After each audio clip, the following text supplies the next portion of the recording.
ఈరోజు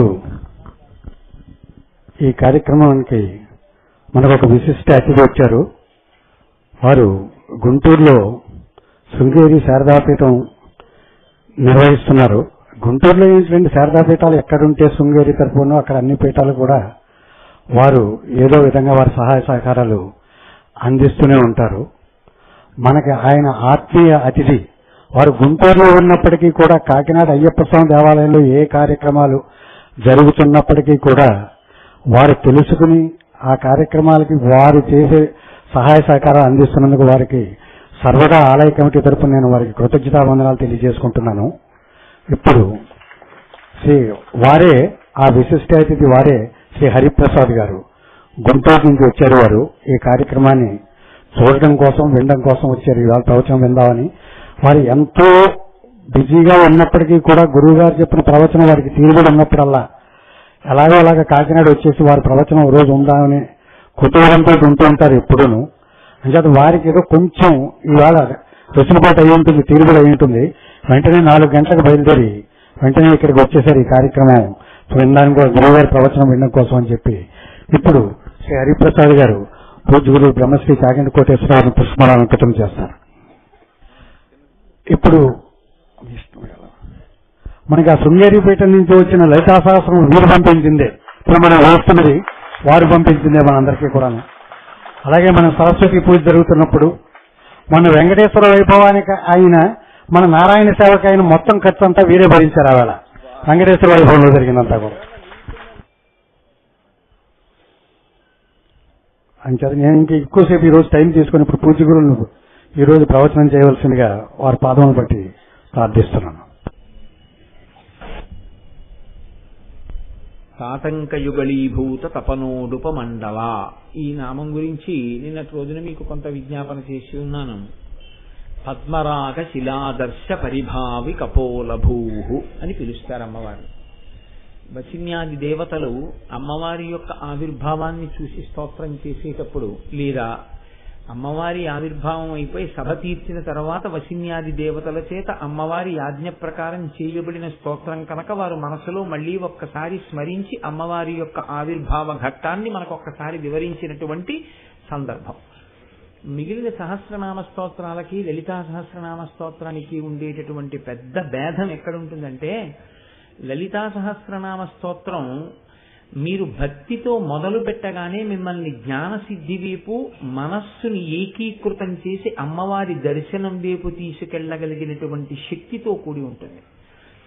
కేశాది పాదాది పర్యంతం వర్ణన చేసేటప్పుడు అమ్మవారు చిదగ్నికుండ సంభూత కనుక మీరు అమ్మవారి యొక్క అవయవాలలో తల మొదలుకొని ఏ అవయవం దగ్గర చూసినప్పుడు మీకు ఏ ఒక్క విషయం జ్ఞాపకం రావడం వల్ల మీ మనస్సు పరవశించిపోయి అమ్మవారి యొక్క ఆ అవయవమునందు మనస్సు కేంద్రీకృతమైపోయి వేరొక నామము స్ఫురణలోకి రానటువంటి స్థితిని పొందినా తత్కారణము చేత అప్పుడే అక్కడే మీరు తరించారని గుర్తు. అందులో చెప్పిన ఏ నామము కూడా మిమ్మల్ని బాహ్య దృష్టితో చూడమని కాదు. ఇది మీరు ఎప్పుడూ జ్ఞాపకం పెట్టుకుంటూ ఉండాలి. నేను తరచూ జ్ఞాపకం చేస్తాను. ఎందుకంటే మీరు ఒకటి జ్ఞాపకం పెట్టుకోండి, ఎప్పుడైనా లలితా సహస్రం చేస్తున్నప్పుడు మా అమ్మగారి బుగ్గలు చాలా ఎర్రగా ఉంటాయి అని మీరు వచ్చిన వాళ్ళందరితో ఎప్పుడైనా చెప్తారా? మీరు నా భార్య బుగ్గలు ఎర్రగా ఉంటాయండి అని చెప్పను. నేనేమిటి ఎవరూ చెప్పరు లోకంలో, అలా ఏ మూఢుడు చెప్పడు. కానీ అటువంటిది తల్లి అందాన్ని కొడుకు చెప్తాడా? ఎక్కడైనా అమ్మా నీ బుగ్గలు చాలా ఎర్రగా ఉన్నాయమ్మా అన్న మాట మనం అంటే అది స్తోత్రం అవుతుందా? దాని బాహ్యార్థం అంతే అయితే మీరు కేవలం అమ్మవారి బుగ్గలు ఎర్రగా ఉన్నాయి అని తెలుసుకుని మీరు పొందే ప్రయోజనం ఏమిటి? దానివల్ల మీరు ఆ కోణంలో విచారణ చేస్తే దానివల్ల మీకేమవుతుంది అంటే అర్థం కూడా తెలియడం చేత మీరు భక్తితో కైమోడ్చగలుగుతారు. అర్థం తెలియనంతసేపు దాన్ని ఏం చెయ్యవలసి వస్తుందంటే మీరు భక్తితో పూర్ణ చెయ్యవలసి ఉంటుంది. ఈ భక్తితో పూర్ణ చేయడం అనేటటువంటిది ఎలా ఉంటుంది అంటే పోట్లగిత్తని అదుపులో పెట్టడంలా ఉంటుంది. ఒక పోట్లగిత్త ఉందనుకోండి, అది ఎప్పుడూ కూడా పొడవడానికే ప్రయత్నిస్తుంది. దాన్ని ఎలాగో అలా పట్టుకుని తీసుకెళ్లి కట్టుకొయ్య దగ్గరికి కట్టేంత వరకు కూడా రైతుకు కూడా అనుమానమే అది ఎప్పుడు కొమ్మిసురుతుందో అని. అలాగే మనస్సు ఏమైపోతుందంటే మొట్టమొదట మీరు చాలా కాలం నుంచి ఏ సంస్కారాన్ని దానికి అలవాటు చేసి ఉన్నారో అది ఆ సంస్కారముతో కూడినటువంటి కోణంలో చూడడానికి ప్రయత్నం చేస్తుంది. మీరు చూడండి, నేను ఒక మాట చెప్తాను మీకు.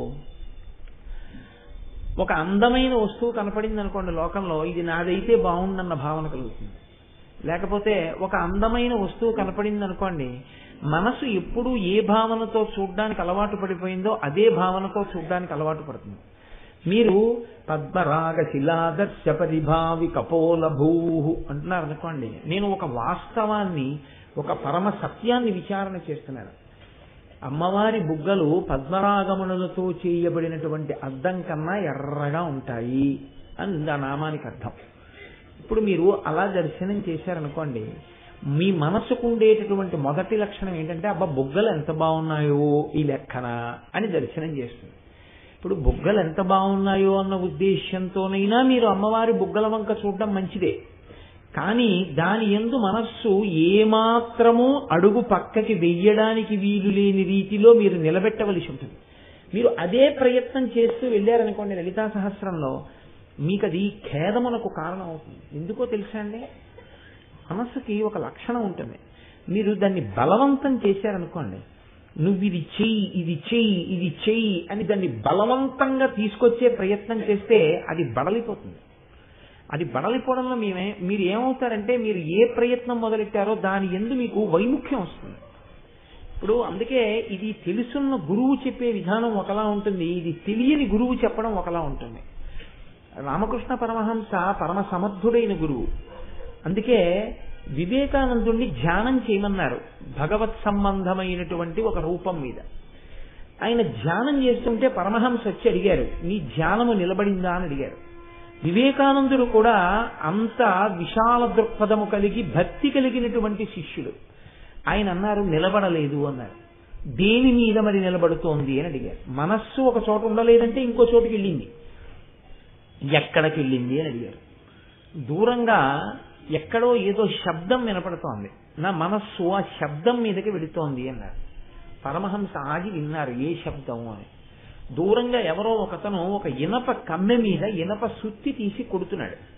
కొట్టినప్పుడు మీరు గమనించండి, ఈ చేత్తో సుత్తిని తీసి ఇలా తిప్పి కొడితే ఖంగ్ అంటుంది. ఆ ఖంగ్ అక్కడెక్కడో కొడితే ఇక్కడికి చేరడానికి కొంచెం సమయం పడుతుంది. మళ్ళీ అతను ఇలా చేయి తిప్పి మళ్ళీ కొట్టేటప్పటికి ఖంగ్ అంటుంది. ఇలా 10 మాటలు విన్న తర్వాత 11వ మాట మళ్ళీ ఖంగ్ అని ఎప్పుడు అంటుందో మీ మనసు పట్టేస్తుంది. ఇప్పుడు ఖంగ్ అంటుంది మళ్ళీ అని.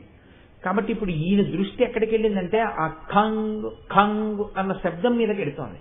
పరమహంస అన్నారు, మనస్సుని బలవంత పెట్టకూడదు, మనస్సుని దాని మీద పెట్టాను, దాని మీద పెట్టా, ఆ శబ్దం మీద పెట్టాన్నారు. ఇప్పుడు వివేకానందుడు దాని మీద బాగా ధ్యానం చేశాడు, అది తనంత తాను వెళ్ళిపోయింది కాబట్టి. అలా భగవద్ విషయంలో తొట్టుపాటు వచ్చిందనుకోండి, మీకు చిచ్చి నేను ఇలా చూడకూడదు, ఇదేమిటి ఆవిడ బొగ్గలు ఎర్రగా ఉన్నాయి, ఆవిడ బొగ్గలు ఎర్రగా ఉన్నాయి, నా బొగ్గలు ఎంత బాగున్నాయో అని నేను చూస్తున్నాను, నేను అలా చూడకూడదు భావన వచ్చిందనుకోండి, మీకు వెంటనే మీకేమవుతుందంటే, నేను మీకు ఒక పరమ సత్యం చెప్తున్నాను, మీలో ఒక భయం బయలుదేరుతారు. అయ్యి బాబాయ్ నేను అపచారం చేశానేమో, అలా చూడకూడదు కదా, అమ్మవారి బొగ్గలు బాగున్నాయి నేను చూశానేమో, ఇలా చూడకూడదేమో, ఎందుకు వచ్చిన గొడవ, అసలు ఏమీ చూడొద్దు, మనం నామాలు చదువుకుంటూ పోతే పోయింది, అసలు మనస్సు దాని మీద పెట్టద్దు. మనస్సు రైతు బజారుకి వెళ్ళిపోని, మనస్సు ఆఫీస్కి వెళ్ళిపోని, మనస్సు దేనికి వెళ్ళిపోని, శ్రీమాత శ్రీ మహారాజ్ఞి శ్రీమత్ సింహాసనేశ్వరి చిరగ్నికుండ సంభూత దేవకార్య సముద్యత. 2వ రోజుకి ఏమవుతుందో తెలుసా అండి, లలితా సహస్రం చదివేటప్పుడు మనస్సు ఆ నామాల యొక్క అర్థమును తెలుసుకొనకుండుగాక అన్న భీతి బయలుదేరుతుంది. ఇది పోవడానికి సరి అయిన మార్గం ఏమిటో తెలుసా అండి, అసలు ఆ నామము యొక్క ఆంతర రహస్యాన్ని మీరు పట్టుకోగలగాలి. అసలు ఇలా ఎందుకు చెప్పారు మీకు అర్థమైందనుకోండి, విడిపోతుందండి. విడిపోయి అబ్బా ఎంత గొప్ప రహస్యం ఉందండి అని ఇప్పుడు మీ మనసు ఆ అర్థాన్ని తెలుసుకుని ధ్యానం చేయడానికి ఉవిళ్ళూరుతుంది. ఈ నామం చదువుతుంటారు, నుదురు కదా అమ్మవారి బుగ్గలు కదా, బుగ్గలు తల్లి ఎంత రహస్యం ఉందమ్మా బుగ్గల్లో, మా తల్లి బుగ్గల్లో ఎంత రహస్యం పెట్టింది మా అమ్మ అని మీకు వెంటనే ఆ నామాల అర్థమునందు రమించాలన్న కోరిక పెరిగిపోతుంది. ఇప్పుడు మీ మనస్సు ఏ చెక్కిళ్ళ దగ్గరికో వెళ్ళిందనుకోండి, మీరు నుదురు దగ్గర ఉన్న చెక్కిళ్ల దగ్గరికి జారిపోతారు. పద్మరాగ శిలాదర్శ పరిభావి కపోల భూహు అంటారు. అదే నామాన్ని స్మరణ చేస్తారు. ఇప్పుడు భయం స్థానంలో ఏమవుతుందంటే ఉత్సుకత, దాని యందు ఆసక్తి చోటు చేసుకుంటాయి. ఈ స్థితి ఎప్పుడు వస్తుంది అంటే మీకు దాని అర్థాన్ని పట్టుకోగలిగిన శక్తి మీకు వస్తే ఈ స్థాయి వస్తుంది. నేను అందుకే ఏ ఉపన్యాసమైనా నేను చెప్తే ఎవరిని ఎప్పుడు కూడా అదే పనిగా కనపడ్డ వాళ్ళని, ఇప్పుడు మీకు లలితా సహస్రనామ స్తోత్రం అర్థం అవుతోందా, మీరు ఎలా అనుభూతి చెందుతున్నారో నేను ఎప్పుడు ఎవరిని నా ఉపన్యాసం తర్వాత అలా నేను అడగను. అర్థమైతే అర్థం అవుతుంది. నా వంతు ప్రయత్నం నేను చెప్పి నేను ధరించడమే, ఇంకోళ్ళను ధరించడానికి నేనెంత వాడిని అని చెప్పి వెళ్ళిపోతానంతే. లలితా సహస్రం మొదలుపెట్టిన తర్వాత నాకు ఎవరైనా కనపడితే బాగా అర్థమవుతోందా అమ్మా మీకు అని అడుగుతాను. అయ్యాక కూడా ఈ మాట అడుగుతుంటాను. ఎందుకు అడుగుతుంటానో తెలుసా అండి, ఇక్కడ ఒక 2000 మంది కూర్చుని ఉంటే 2000 మందికి నేను 2 గంటల చొప్పున చెప్తే 2000 × 2 4000 గంటల కాలానికి నేను జవాబుదారి. నేను చేసిన పరిశ్రమ, నేను ఆ నామానికి అర్థం కొంతమందికైనా అర్థమయ్యేటట్టు చెప్పగలిగితే మీ కాలం నేను తీసుకున్నందుకు, నేను శ్వాసని వాడినందుకు రెండిటికి ధన్యత. లేనినాడు 2 నిరుపయోగం ఉంటుంది. కాబట్టి ఆ కోణంలో మీరు వినవలసి ఉంటుంది. నా అదృష్టం ఏమిటంటే, అసలు చిత్రం ఏమిటంటే, ఇది వెళ్ళిన తర్వాత రాత్రి మర్నాడు కూడా ఇదే తిరుగుతోందండి అన్నారు చాలా మంది. చాలు నా జన్మ ధన్యత పొందింది అని నేను సంతోషించాను. ఎందుకు ఈ మాట చెప్తున్నానంటే నా స్వోత్కర్ష కోసం చెప్పట్లేదు, నేను ఆ కోణంలో చెప్పగలుగుతున్నానా అది నా భయం. పెద్దలు దానికి ఇచ్చారు అర్థాన్ని. భాస్కరరాయల వారు అందుకు తరించారు సౌభాగ్య భాస్కరం ఇచ్చి. ఇప్పుడు మీరు ఈ కోణంలో పరిశీలనం చేయండి తప్ప అమ్మవారి బుగ్గలు ఎర్రగా ఉన్నాయంటే మీకేం కలిసి వచ్చిందండి దానివల్ల? ఓ నామం చెప్పారేమో అంతే, మీ మనస్సు ఏం నిలబడలేదే దానివల్ల. పద్మరాగ శిలాదర్శ పరిభావి కపోల భూహు. ఈ పద్మరాగములు అనేటటువంటివి మణులు. ఇవి సింహళ దేశంలో ఎక్కువగా దొరుకుతూ ఉంటాయి. ఈ పద్మరాగమణులకు ఉండేటటువంటి లక్షణం ఏమిటంటే ఇవి చాలా ఎర్రగా ఉంటాయి. సాధారణంగా మనకి అద్దము అని ఒకటి తయారు చేస్తుంటారు. ఈ అద్దము కేవలము ఇటువైపు నుంచి చూస్తే అటువైపునున్న వస్తువు కనిపించేది అద్దం అసలు. కానీ అద్దము అన్న మాట ఎప్పుడైనా మీరు చూసుకోవడానికి వాడితే అప్పుడు ఆ అద్దం మీరు ఇలా పెట్టుకుంటే మీ ముఖం కనపడకుండా అవతల వైపుకున్న వాళ్ళ ముఖం కనపడితే దాన్ని అప్పుడు అద్దం అంటారు. మీరు కారుకి వాడే అద్దానికి, మిమ్మల్ని మీరు దిద్దుకోవడానికి వాడుకునే అద్దానికి ఓ తేడా ఉంటుంది. మీరు బాగా పట్టుకోవాల్సి ఉంటుంది ఈ రహస్యాన్ని. ఇప్పుడు నేను మా దొరగారి కారులో వస్తున్నప్పుడు మా దొరగారి కారులో ఉన్నటువంటి అద్దం, ఎదురుగుండా ఉన్న అద్దం, నా ముఖం దొరగారి ముఖం రెండే కనపడ్డాయి అనుకోండి. అందులో నేను మా ఇంటి నుంచి ఇక్కడికి రావడం కుదరదు కదండి.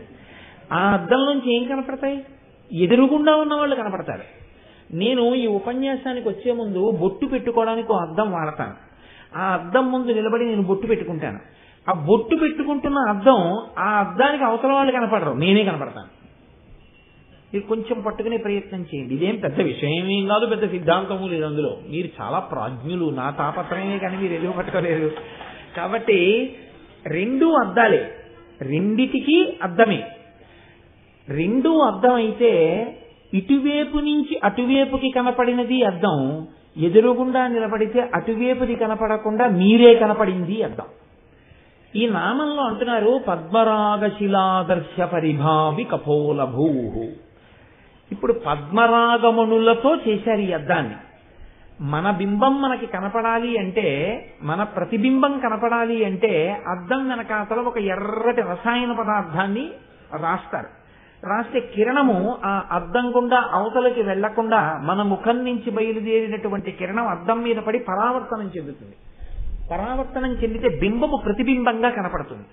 కనపడితే ఇప్పుడు మీరు బొట్టు సరిగ్గా పెట్టుకోలేదు అనుకున్నాను అనుకోండి, ప్రతిబింబానికి పెట్టరు. అద్దంలో ప్రతిబింబానికి బొట్టు బాగా దిద్దితే బింబం ఎప్పటికి దిద్దబడుతుంది? ప్రతిబింబమును ఎందుకు చూస్తారంటే బింబమును దిద్దుకోవడానికి వాడుకుంటారు కదండి. ప్రతిబింబము బింబమును దిద్దుబాటు కొరకు. ఇప్పుడు ఈ అద్దం బయట వాళ్ళని చూడడానికి ఉపయోగించడానికి అవసరమున్న అద్దం చెప్తున్నట్ట, అందులో ఏదైనా ఒక ప్రతిబింబం కనపడే అద్దం గురించి చెప్తున్నట్ట. అసలు ముందే ఈ రెండిటిలో ఏ తేడా ఉందా నామంలో మీరు గమనించండి. మామూలు అద్దం అనుకోండి, వశిన్యాది దేవతలంత అమాయకులు కారు, మామూలు అద్దం చెప్తారు. ఇటువైపు నుంచి చూస్తే అటువైపు వాళ్ళు కనపడుతున్నారని చెప్తారు. వాళ్ళు ఆ అద్దం చెప్పట్లేదని మీకు తెలిసిపోతుంది. అలా ఉంటే అమ్మవారి బుగ్గల్లోంచి మీరు చూసినప్పుడు ఏం కనపడాలి? లోపల ఉన్నటువంటి నోరు కనపడాలి. నోరు కనపడాలి, యువతల దవడలో యువతల బుగ్గ లోపలి భాగం ఎర్రగా కనపడాలి. అది ఎలా సరిపోతుంది? సరిపోదు. ఈ బుగ్గ పైభాగం ఒక్కటే చెప్పాలంటే ఎర్రటి మెరుపుతో కూడినటువంటి వేరొక పదార్థం ఏదైనా చెప్పాలి. చెప్పి ఇలా మెత్తగా ప్రకాశవంతంగా అందంగా ఉంది అని ఏదో ఒక ఉపమానం తీసుకొచ్చి అక్కడ వేసి చెప్పాలి. కానీ వాళ్ళు అద్దాన్ని చెప్తున్నారు, అద్దమే పట్టుకున్నారు. కాబట్టి ఇప్పుడు ఏమై ఉండాలి? లోపలది చెప్పకూడదు అనుకుంటే దీన్ని అద్దంగా చెప్తే ఇప్పుడు ఈ అద్దం పక్కన ఎవరుంటారో వాళ్ళ ప్రతిబింబం ఇందులో కనపడే అద్దమై ఉండి ఉండాలి. అది ఖచ్చితంగా కదండి. ఇప్పుడు దీన్ని అద్దం చేశారు, లోపలది కనపడడం ప్రయోజనం కాదు.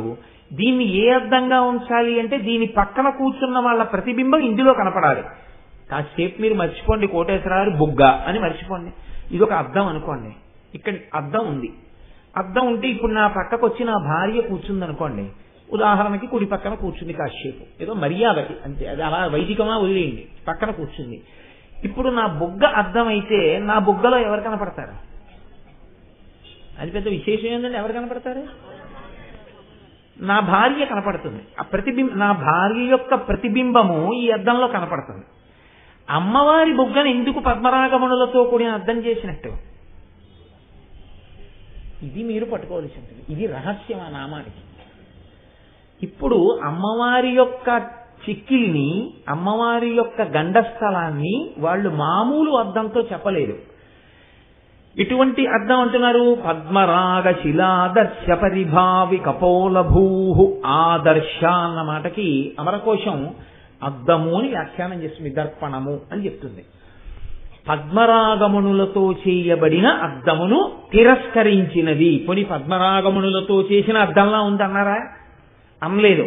పద్మరాగమణులతో చేయబడినటువంటి ఒక అద్దం ఉందని మీరు అనుకుంటే ఆ మణులతో చేయబడిన అద్దము ఎంత అందంగా ఉండి ఉంటుందో అటువంటి అందమును తిరస్కరించగలిగినటువంటి చెక్కిళ్ళు ఉన్నటువంటి తల్లి. ఇది ఆ నామానికి అర్థం.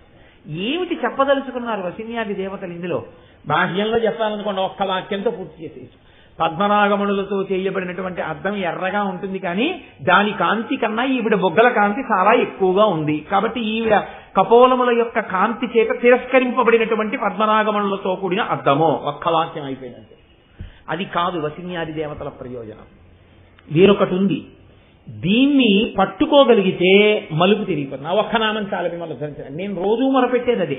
ఏ ఒక్క నామైనా పట్టుకోగలిగితే చాలు, జీవితానికి ఒక కొత్త దిశ వచ్చేస్తుంది. ఇప్పుడు ఎలా వస్తుంది దాని అర్థం అంటే మీరు చూడండి, ముందు ఎందుకు తిరస్కరణ జరిగింది మీరు ప్రయత్నం చేయండి. అమ్మవారి బుగ్గలు ఎరుపు కాబట్టి అద్దం కూడా ఎర్రగానే చెప్పాలి. మామూలు అద్దాలు తెల్లగా ఉంటాయి, ఎర్రటి అద్దమై ఉండాలి. అందులో ఒక ప్రతిబింబం కనపడాలి. ప్రతిబింబం కనపడేటటువంటి ఎర్రటి అద్దంగా చెప్పాలి అంటే అంత ఎర్రటి కాంతి కలిగినటువంటి మణులుగా చెప్పబడవలసినటువంటివి పద్మరాగమణులు. కాబట్టి ఇప్పుడు ఈ అద్దం పద్మరాగమణులతో చేయబడి ఉన్న ఒక అద్దాన్ని ఇక్కడ పెట్టారు. అమ్మవారి బుగ్గ ఇక్కడ ఉంది. మీరు ధ్యానంలో రెండింటినీ చూడండి. చూస్తే ఈ అద్దం గొప్పదా ఈ బుగ్గ గొప్పదా అని చూశారనుకోండి, మీకు కొన్ని తేడాలు కనపడతాయి. ఇప్పుడు ఈ పద్మరాగమణులు కాంతి వెదజల్లుతూ ప్రకాశవంతంగా ఎర్రగా ఉంటాయి. అమ్మవారెవరు? పూర్వజ, అందరికన్నా ముందు పుట్టింది. అందరికన్నా ముందు పుడితే 80 ఏళ్ళు వచ్చేసినా ఎర్రగా ఉండొచ్చు. కొంతమంది పుట్టినప్పుడు ఎంత ఎర్రగా ఉంటారో 80 ఏళ్ళు వచ్చినా 90 ఏళ్ళు వచ్చినా అంత ఎర్రగా ఉంటారు. ఇంకా ఎర్రబడతారు కూడా ఒక్కొక్కసారి, ఏసీల్లో ఎక్కువ ఉంటాయి. కానీ బొగ్గకి ఆ స్థితిస్థాపక శక్తి ఉండదు. స్టిఫ్నెస్ అంటేనే అది ఉండదు, జారిపోతుంది. ఇలాగా జారిపోయి ముడతలు పడిపోతుంది. ముడతలు పడిపోయి ఇప్పుడు ఆ బుగ్గలో ద్యుతి కాంతి అంతగా ఉండడానికి అవకాశం ఏముండదు.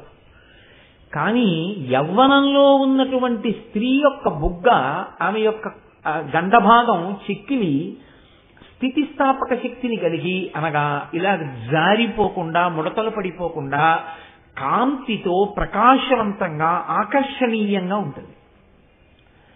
పద్మరాగమణులకి ఉన్నటువంటిది కొంతకాలం గడిచిపోయిన తర్వాత చిన్న గీతైనా పడిపోతుంది, దుమ్మైనా పడిపోతుంది, మాషన్నా పోతుంది. అమ్మవారి యొక్క బుగ్గలో ఎన్నటికీ గీతలు పడవు, ఎన్నటికీ మాసిపోవు, ఎన్నటికీ ఆ బుగ్గలు పూర్వజ అన్న నామం ఉంది కదా అని ఇప్పుడు ఆవిడ వృద్ధురాలైపోయిందని నువ్వు అనడానికి వీలైన బుగ్గలు కావు. కాబట్టి ముందు ఆ అద్దంతో పోల్చడంలో మీకేమందింది? ఆ కాంతిని ఈ కాంతితో చెప్పాలంటే ఆవిడ యవ్వనంలోనే ఉంది. ఈ నామానికే యవ్వనంలో ఉంటుందా? ఏ నామానికైనా యవ్వనంలోనే ఉంటుందా? ఏ నామానికైనా యవ్వనంలోనే ఉంటుంది. ఏ నామానికైనా యవ్వనంలో ఉంటే మీరు నేను ఎందుకు ఉండలేము? అంటే మనము కాలమునకు వశులము. ఇవాళ కోటేశ్వరరావు ఇలా ఉన్నాడు, ఓ 30 ఏళ్ళు పోయిన తర్వాత కోటేశ్వరరావు సభలోకి వచ్చాడు అనుకోండి, ఏమో గోపాలకృష్ణ గారు చేయి పట్టుకుని నన్ను వేదిక ఎక్కిస్తారు ఇలా కదా. అందుకని అప్పుడు ఏమవుతుంది అంటే నా ఉద్దేశం ఏమిటంటే గోపాలకృష్ణ గారు కాలమును గెలిచిన వారై ఉంటారు కదా, లేకపోతే ఆయన నన్ను చెయ్యబట్టి ఎక్కించాలంటే అది నా ఉద్దేశం. కాబట్టి ఇప్పుడు ఆవిడ కాలమును గెలిచినటువంటి తల్లి. కాలమునకు ఆవిడ లొంగదు. కాలమునకు ఆవిడ లొంగదన్న విషయం మీకు ఎక్కడ బాగా రూఢైంది? నిన్ననే రూఢైంది. నిన్న చెప్పారు కదా, ఆవిడ తపనోడుపమండల, సూర్యచంద్రులు ఇద్దరు ఆవిడ కర్ణాభరణములు. కాబట్టి ఆభరణములుగా వారుంటే వారు ఈవిడ ఏం చేయగలరు? ఆవిడ కాలమునకు లొంగదు. సూర్యచంద్రుల యొక్క ప్రత్యాయాంతికతాహ పునర్న దివసాహ కాలో జగద్భక్షక. మళ్ళీ సూర్యోదయ సూర్యాస్తమయాలు, చంద్రోదయ చంద్రాస్తమయాల్లో మన ఆయుర్దాయం గ్రసిస్తోంది. అమ్మవారి ఆయుర్దాయం అలా గ్రసింపబడడం ఉండదు. ఆవిడకి అవి ఆభరణములు, ఆవిడ అనుగ్రహంతో ప్రకాశిస్తున్నాయి. కాబట్టి ఇప్పుడు ఆవిడ కాలమునకు లొంగదు. కాబట్టి ఆవిడ నిత్య యవ్వన, ఆవిడ ఎప్పుడూ యవ్వనంతో ఉన్నది. కాబట్టి ఇప్పుడు ఈవిడితో సమానంగా కాలమునకు లొంగకుండా అమ్మవారు నిలబడిపోయినట్టు కాలమునకు లొంగకుండా పద్మరాగమణుల అద్దం కూడా ఉండగలదా? ఉండలేదు. కాబట్టి పరిభావిక పోలభూ, అమ్మవారి బుగ్గల యొక్క సౌందర్యం ముందు పద్మరాగమణుల యొక్క అద్దం ఓడిపోయింది. మొట్టమొదట అక్కడ పోయింది. రెండవది ఏది? అద్దమునకు ఒక లక్షణం ఉంటుంది. మీరు ఎప్పుడైనా చూడండి, గొల్లల మావిడాడ అని మనకు ఒక క్షేత్రం ఉంది. ఆ క్షేత్రానికి మీరు వెళ్ళి దర్పణ మంటపం ఉంటుంది. ఆ దర్పణ మంటపంలో మేడ మీద నడుస్తుంటే నేను ఇంత మనిషిని కనపడుతూ ఉంటాను, పొట్టివాడిగా కనపడుతూ ఉంటాను. మీరు వెంకటేశ్వర స్వామి వెంకటాచల క్షేత్రంలోకి వెళ్ళి లోపలికి వెళ్ళగానే రంగనాయకుల మంటపం ఎదురుకుండా కుడి చేతి పక్కన స్వామివారికి దర్పణ మంటపం అని ఉంటుంది. మీరు ఆ దర్పణ మంటపంలో ఊంజల్ సేవ జరుగుతున్నప్పుడు కూర్చుంటే మీరు ఎటు తల తిప్పి చూసినా కూర్చున్న వాళ్ళందరూ వెంకటేశ్వర స్వామి ఉయ్యాల పక్కన ఎవరికి వాళ్లే కనపడుతుంటారు అద్దాల్లో. ఎప్పుడైనా దర్పణ మంటపంలో ఊంజల్ సేవ చేసిన వాళ్ళకి తెలుస్తుంది అనుభవం. అన్ని అద్దాల్లోనూ మీరు వెంకటేశ్వర స్వామి కనపడుతూ ఉంటారు. అలా ఒక అద్దం ఒక చోట మీరు కూర్చుంటే మీరు అనేక చోట్ల ఉన్నట్టుగా అద్దములు చూపించగలవు. ఇది మాయని సృష్టిస్తుంది అద్దం. మీరు పొడుగ్గా ఉంటే పొట్టిగా చూపిస్తుంది అద్దం, మీరు పొట్టిగా ఉంటే పొడుగ్గా చూపిస్తుంది అద్దం, మీరు సన్నగా ఉంటే లావుగా చూపిస్తుంది అద్దం, మీరు లావుగా ఉంటే సన్నగా చూపిస్తుంది అద్దం, మీరు కొంచెం వెనక్కి బాగా దూరంగా ఉంటే మీరు కొంచెం దగ్గరగా ఉన్నట్టుగా ఉంటుంది అద్దం. అందుకే కార్లకి వాటికి రియర్ మిర్రర్స్ అని ఉంటాయి పక్కన. దాని మీద ఒక కాషన్ ఆర్డర్ ఉంటుంది. The objectives which you are visualizing in the mirror are not so distant as you see in the mirror అని.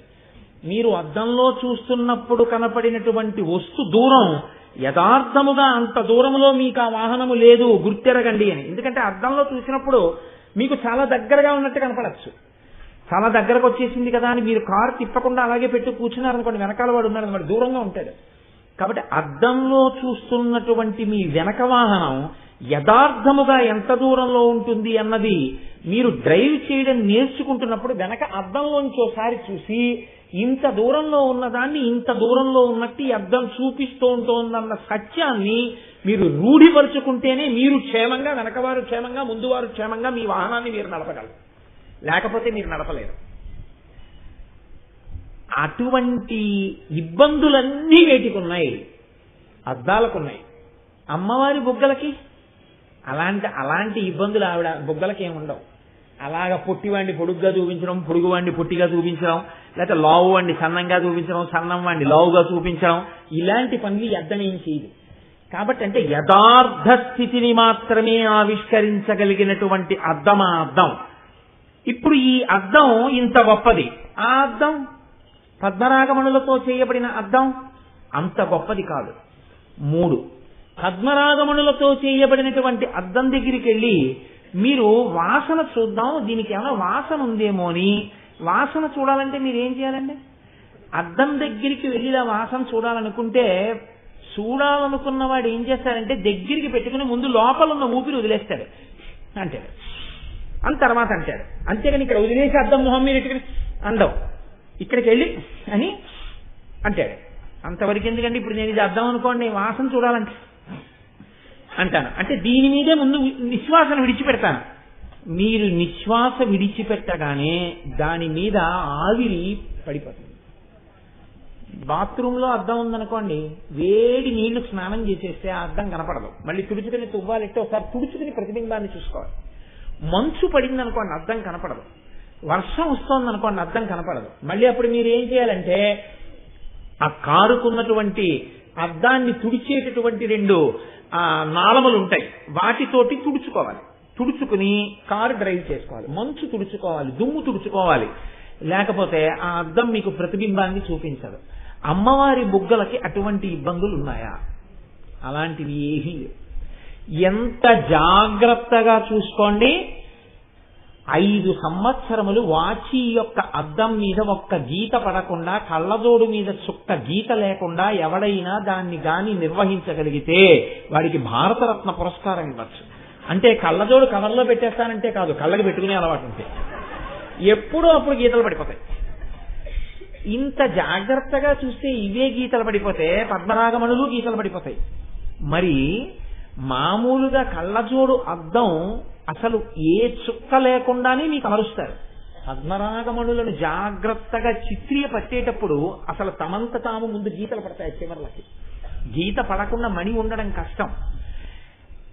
కాబట్టి ఇప్పుడు మణి మీద గీతలు ఉంటాయి, కానీ అమ్మవారి యొక్క బుగ్గల మీద ఏమైనా గీతలు ఉంటాయా? ఏం ఉండవు. ఉండవని నీకెలా తెలుసు అంటే మీరు ధ్యానం చేయండి, మీకు కనపడుతుంది ఉన్నాయో లేవో. అమ్మవారి బుగ్గల మీద గీతలు ఏమి ఉండవు. కాబట్టి ఇప్పుడు పద్మరాగమణులతో చేయబడినటువంటి అద్దము అమ్మవారి యొక్క బుగ్గలనబడేటటువంటి అద్దము ముందు ఓడిపోయిందా లేదా? ముందు అక్కడ వరకు రండి. అక్కడ వరకు వస్తే ఏమైంది? ఇది అద్దం అది అద్దం అని మీరు ఒప్పుకున్నారు, కానీ ఈ అద్దం ముందు ఆ అద్దం నిలబడలేదు అని కూడా ఒప్పుకున్నారు. కాబట్టి పద్మరాగ శిలాదర్శ పరిభావి కపోలభూ. బాగుందండి, మీరు ఇంత చెప్తున్నారు కదా, ఆ అద్దంలో మేము కనపడతామా? పద్మరాగమణులతో చేయబడిన అద్దంలో మీరు నించున్నా నేను నించున్నా కనపడతాం. మణి సదృశ్యమైన ఉంటాయండి. అందుకే మణి రాయే. మణి అంటే ఏదో కాదు, మణులన్నీ రాళ్లే. రాళ్ళు ఏవి ప్రతిబింబమును బాగా చూపించగలవో వాటికి విలువ ఎక్కువ ఉంటుంది. అందుకే చూడండి, గ్రానైట్కి విలువ ఎక్కువ. మార్బుల్ కన్నా గ్రానైట్కి విలువ ఎక్కువ. ఎందుకంటే మీరు గ్రానైట్ షాప్కి వెళ్తే వాడు ఒకటే చెప్తాడు, మీ నీడ కనపడుతుందండి ఇందులో అంటాడు. మీరు చూడండి, చాలా విలువైన రాయి మీరు ఫ్లోరింగ్ చేసుకుంటే వెంటనే అంటాడంటే, ఏం వేస్తారు, మీరు నడుస్తుంటే మీ నీడ కనపడుతుందండి అంటాడు. మీ నీడ కనపడుతుంది అనగానే రాతికి విలువ పెరిగిందనమాట. ఇప్పుడు పద్మరాగమణుల అద్దంలోనూ ప్రతిబింబం కనపడుతోంది, అమ్మవారి బుగ్గలనబడేటటువంటి అద్దంలోనూ ప్రతిబింబం కనపడుతోంది. ప్రతిబింబం కనపడాలంటే చెయ్యవలసింది ఏమిటి? ఒక్కటే, అద్దం ముందు మీరు నిల్చోవాలంతే. ఇంకా మీరు చేయవలసింది ఏం లేదు. అద్దం ఇక్కడుంటే మీరు అక్కడ నిలబడి నా ప్రతిబింబం కనపడలేదని ఏడిస్తే ఏం కనపడుతుంది? మీరు అద్దం ముందుకు రావాలి. మీరు అద్దం ముందుకు వస్తే మీ ప్రతిబింబం కనపడుతుంది. అమ్మవారి బుగ్గల పక్కకి వెళ్లి అమ్మవారి బుగ్గలలో ప్రతిబింబము చూసుకోగలిగినంత శక్తి ఎవరికైనా ఉంటుందా? ఇక్కడుందా నామానికి ఉన్నటువంటి రహస్యం అంతా. అంటే ఈవిడ బుగ్గలు అద్దాల్లా ఉన్నాయి, ఎంత బాగున్నాయో ఈ అద్దాలు, నా ప్రతిబింబం చూసుకుంటాను అని మీరు ఆవిడ బుగ్గల దగ్గరికి వెళ్లి నిలబడగానే అమ్మవారిని అమ్మవారిగా చూడడం మరిచిపోయినట్టు లెక్క. కాబట్టి ఇప్పుడు మీకు బుగ్గల్లో మీ ప్రతిబింబం కనపడడం కాదు, అమ్మవారు మీ బుద్ధిని సంస్కరించవలసిన అవసరం వస్తుంది కదండి. పూజనీయమైన వస్తువు పూజనీయమైన వస్తువే, మీకెప్పటికీ అది పూజనీయమైన వస్తువే. మరి ఇప్పుడు ప్రతిబింబం చూసుకోవడానికి యోగ్యమైన వస్తువు ఎవరికి అది అర్థం? ఎవరు చూసుకోవాలి? శివుడు ఒక్కడే చూసుకోవాలి. శివుడు ఎప్పుడు చూసుకుంటాడండి? ఆయనకి ఇంకా అద్దాలు ఉన్నాయండి ఇంట్లో? అదే పని ఏంటి? ఈవిడ బుగ్గల్లో చూసుకుని బొట్టెట్టుకోవడం, ఈవిడ బుగ్గల్లో చూసుకుని విభూతి రాసుకోవడం చేసుకున్నాడు అనుకోండి, మీరు నేను ప్రమదగణాలు అందరూ ఏమనుకుంటారు? మనమేనేమండి ఏదో శుభ్రంగా ఇంట్లో బొట్టెట్టుకొస్తున్నాం, ఈయన ఆవిడ పక్కన కూర్చుని ఆవిడ బుగ్గల్లో చూసుకుని విభూతి రాసుకుంటాడు, బొట్టెట్టుకుంటాడు అనుకుంటారు కదా. ఎలా వచ్చి కూర్చుని ఆయన చూసుకుంటాడు? ఆయనకి చూసుకోవాల్సిన అవసరమే ఉంది. ఇక్కడ ఉన్న పెద్ద ఇబ్బంది ఎందుకు వచ్చిందంటే, ఈ నామం ఎందుకు ఇలా వచ్చిందో తెలుసా అండి? ఆ అద్దంలో చూసుకోగలిగిన శక్తి ఉన్నవాడు శివుడు ఒక్కడే. శివుడు ఒక ఆడదాని బుగ్గల దగ్గరికి వచ్చి బుగ్గల్లో చూసి తన యొక్క ప్రతిబింబాన్ని దర్శనం చేసుకుని పొంగిపోయి దిద్దుకోవాలంటే, అసలు ఆడదాని బుగ్గల వంక చూసి తన ప్రతిబింబాన్ని చూసుకుని తన బింబాన్ని దిద్దుకోవాలి అంటే తన దేహమునందు మమకారం ఉండాలి. నాకు తలకాయ దువ్వుకుందామన్న భావన ఇప్పుడు ఉంటుంది అంటే, నాకు నా శిరోజములను సంస్కరించుకోవాలన్న భావన ఉంటే, నేను ఒక తపస్సులో ఉన్నాననుకోండి, ఆ తల పెరిగిపోతున్నా, తల జడలు కట్టేస్తున్నా నాకు దానితో సంబంధం ఏముండదు. అలాగే శివుడు అంటే ఎప్పుడూ తనలో తాను రమిస్తూ ఉండిపోయేవాడు. ఆయన ఎప్పుడు బహిర్ముఖుడు కాడు. ఎప్పుడు ఇలా కూర్చుని ఆనందం బయట ఉండదు ఆయనకేమిటి ఎవరికైనా అంతే. ఆనందం లోపల ఉంటుంది. తన లోపలే ఉన్న ఆనందంలో తాను రమిస్తూ ఆత్మయందు రమిస్తూ ఆత్మారాముడై ఉంటాడు. శివుడనగా బహిర్ముఖుడు కానివాడు. బహిర్ముఖుడు కానటువంటి శివుడు అసలు ఆవిడ బుగ్గల పక్కన కూర్చుంటే కదా ప్రతిబింబం పడ్డం. అంటే ఇప్పుడు పద్మరాగమునులతో చేయబడిన అద్దం ఓడిపోయిందా, అమ్మవారి బుగ్గలు ఓడిపోయా? తన భర్తని తన పక్కన కూర్చోపెట్టుకోలేకపోయింది అనుకోండి, ఇప్పుడు ఎవరు ఓడిపోయినట్టు? మీరు కొంచెం దీన్ని చాలా జాగ్రత్తగా గమనించవలసి ఉంటుంది. ఈ నామాన్ని ఒక భార్య ఏడిచింది అనుకోండి, ఎన్నడూ ఆయన ఇంటికి రారు, ఆయన నా పక్కన కూర్చోరు, నాతో కలిసి కనీసం ఒక పూజ చేయరు, ఎన్నడూ నా చేతితో గుప్పెడు అన్నం కూడా తినరు అని ఒక భార్య ఏడ్చింది అనుకోండి. ఇప్పుడు ఆ భార్య భర్తని తన పక్కన కూర్చోపెట్టుకోవడంలో విఫలమైపోయాను అని ఏడుస్తున్నట్టు కదండి. తన పక్కన కూర్చోవలసిన వాడు కూర్చోవట్లేదు అని ఏడుస్తోంది ఆవిడ అని గుర్తు. ఆ బుగ్గలు పద్మరాగమణులతో కూడిన అద్దాలైతే, ఆ అద్దంలో చూసుకోని వాడు శివుడైతే, ఇప్పుడు ఆ బుగ్గలు ఓడిపోయినట్టా గెలిచినట్ట? ఆలోచించండి. ఇప్పుడు ఆ బుగ్గలు ఓడిపోయాయా గెలిచాయా? ఖచ్చితంగా ఓడిపోయాయి కదండి. ఎందుకంటే శివుడు కూర్చోడు పక్కన. శివుడంటే తనలో తాను రమించేవాడు. తనలో తాను రమించే శివుడు ఎంత భర్త అయినా పక్కన కూర్చోనప్పుడు, అమ్మవారి బుగ్గలు పద్మరాగమణులతో కూడినటువంటి అద్దములను గెలిచినటువంటి శోభతో కూడినవైతే మాత్రం ఆవిడ బొగ్గలకు ఒరిగినదేమి? నామం యొక్క గొప్పతనం అది. ఇప్పుడు ఆ కోణంలో మీరు పరిశీలన చేయండి. ఇప్పుడు ఆవిడకు ఒరిగింది ఈ పాట మీరు చెప్పగానే, ఇప్పుడు ఎన్నడూ భర్తృసుఖం ఎరగనటువంటి ఒక స్త్రీ దగ్గరికి వెళ్ళి, ఎంత చదువుకున్నావమ్మా, ఎంత సంస్కారమమ్మా, ఎన్ని గొప్ప లక్షణాలు ఉన్నాయమ్మా, ఎంత అందగత్యవమ్మా అన్నారనుకోండి, ఉత్తర క్షణంలో ఆవిడ పవిటితో కళ్ళు తుడుచుకుంటుంది. ఎందుకో తెలుసా అండి? ఆవిడ అంటుంది అడవినగాచిన వెన్నెల ఆనందం అంటారు. ఎందుకు అంటే ఆవిడ గుణములు కాని, ఆవిడ సంస్కారం కాని, ఆవిడ భక్తి కాని, ఆవిడ పతిని అనుగమించేటటువంటి విధానం కాని, ఆవిడ సౌందర్యం కాని, ఆవిడ భర్తని పక్కన కూర్చోబెట్టలేకపోయి అందుకు ఏడుస్తోంది ఆవిడ. అన్నీ ఉన్నాయి. ఇవన్నీ ఎవరి చేత భోగింపబడాలో వాడు పక్కన లేడు. ఇప్పుడు అది ఆవిడ ఓడిపోయాను అని ఏడుస్తోంది జీవితంలో. ఒక ఆవిడికి ఏమీ తెలియదు, కానీ భర్త ఎప్పుడూ పక్కన ఉంటాడు, ఎప్పుడు సరదాగా సంతోషంగా పక్కన కూర్చొని ఉంటాడు. ఇప్పుడు ఆవిడ నిత్య సంతోషంతో ఉంటుంది. ఎందుకని? చాలు, నా భర్త మనసు నేను గెలుచుకున్నాను. ఇప్పుడు మీరు ఈ నామం చెప్తే అమ్మవారు సంతోషించాలా, అమ్మవారు బాధపడాలా? చాలా జాగ్రత్తగా ఆలోచించండి. ఇప్పుడు నేను చెప్పిన కోణంలో ఆలోచించండి. పద్మరాగ శిలాదర్శ పరిభావి కపోలభూ అన్నాను నేను. ఇప్పుడు నేను చెప్పిన సిద్ధాంతంలో ఇక్కడే నేను ఆగిపోతే ఈ నామము చేత అమ్మవారు ప్రీతి పొందుతుంది అని చెప్పడానికి మీ దగ్గర ఏమైనా ఆధారం ఉందా? ఏమైనా ఉందా? లేదు కదా. మరి వశిన్యాది దేవతలు ఎలా చెప్పారు ఈ నామాన్ని? ఇలాగా అమ్మవారు ఎలా చెప్పించింది? అమ్మవారేగా వశిన్యాది దేవతలలో ప్రవేశించి చెప్పించింది.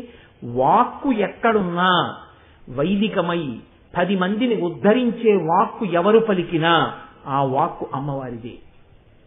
పూల తోటంతా నాదైనప్పుడు ఇక్కడ చామంతి మొక్క పూసిన పూలు నావే, అక్కడ గులాబీ మొక్క పూసిన పూలు నావే. శంకర భగవత్పాదులు చెప్పినా అమ్మవారే చెప్పింది, వశిన్యాది దేవతలు చెప్పినా అమ్మవారే చెప్పింది, పోతన గారు చెప్పినా అమ్మవారే చెప్పింది. ఎవరు చెప్పినా అమ్మవారే చెప్తోంది. దుర్వాసో మహర్షి ఆర్యా ద్విషతి చెప్పినా ఆవిడే చెప్పింది. మూక పంచశతి మూకశంకరులు చెప్పినా ఆవిడే చెప్పింది. చంద్రశేఖర పరమాచార్య స్వామి వారు అనుగ్రహ భాషణం చేస్తే ఆవిడే చెప్పింది. కోటేశ్వరరావు ఇవాళ 4 మాటలు మాట్లాడితే ఆ తల్లే మాట్లాడింది. కాబట్టి ఇప్పుడు పద్మరాగశిలాదర్శ పరిభావిక పోలభో ఆవిడ స్తోత్రము అని మీరు ఎలా చెప్పగలుగుతున్నారు? ఆ నామాన్ని పరిశీలనం చేయండి. కాబట్టి నేనంటాను ఆ నామము ధ్యాన సంబంధము అంటాను. మీరు బాగా ధ్యానం చేస్తే తప్ప మీకు అందదు. ఎందుకు అందదు? ఇప్పుడు మీరు వెనక్కి వెళ్ళండి కొంచెం. ఈ అందం ఎంత గొప్పదని మీరు చెప్తున్నారో, ఈ అందం ఒక్క అందానికే ఒక ప్రత్యేకత ఉంది. ఏమిటా అందం? ఇది కాలమునకు కూడా వశం కాని అందం. ఎంత అందమో కాలమునందు పోవచ్చు. ఈ అందం కాలంలో పోయే అందం కాని అందం అమ్మవారిది. ఇంత అందం ఇప్పుడు కాదు, ఒకప్పుడైనా శివుణ్ణి కూర్చోబెట్టగలిగిందా? వెనక్కి వెళ్ళండి ఒకసారి. ఎప్పుడు ప్రయత్నించింది ఆవిడ అసలు శివుణ్ణి తనవాడిగా చేసుకుందామని? తన ప్రయత్నం వదిలేయండి. శివుడిని ఆవిడవాడిగా చేద్దామని ప్రయత్నం ఎవరు చేశారు? మన్మధుడు చేశాడు కదండి. మన్మధుడు ఒకానొకప్పుడు దేవతలందరూ ప్రార్థన చేశారు, అమ్మవారిని అయ్యవారి వస్తువుగా మార్చు, ఆమె యందు అనురక్తి కలిగేటట్టుగా చెయ్యి అన్నారు. ఆమె యందు అనురక్తి కలిగేటట్టుగా చెయ్యవలసిన అవసరం ఎందుకు వచ్చింది? అసలు ఆ అనురక్తి కలగాలని హేమవంతుడు తీసుకొచ్చి పార్వతీదేవిని ఆయన దగ్గర వదిలేడు. కానీ ఆయనకు అనురక్తి కలగలేదు కాబట్టి శివుడు అయ్యాడు. అనురక్తి కలగట్లేదు కాబట్టి, అనురక్తి కలగకపోతే కొడుకు పుట్టడు కాబట్టి, పుట్టకపోతే తారకాసురుడు పరిమార్చబడడు కాబట్టి, అనురక్తి కలగడానికి లోకంలో ఉన్నది ఒక్కటే ఒక్క ఔషధం, నీ బాణమే. అందుకని నువ్వు బాణం వెయ్యన్నారు మన్మధుణ్ణి. ఇప్పుడు మన్మథ బాణం వేసిన తరువాత స్త్రీయందు అనురక్తి కలగని వాడొకడు ఉన్నాడని లోకంలో ఎవడు లేడు. ఎవడికైనా అనురక్తి కలిగింది. అలా మినహాయింపబడిన వాడొకడున్నాడు అన్నవాడు లేడు లోకంలో.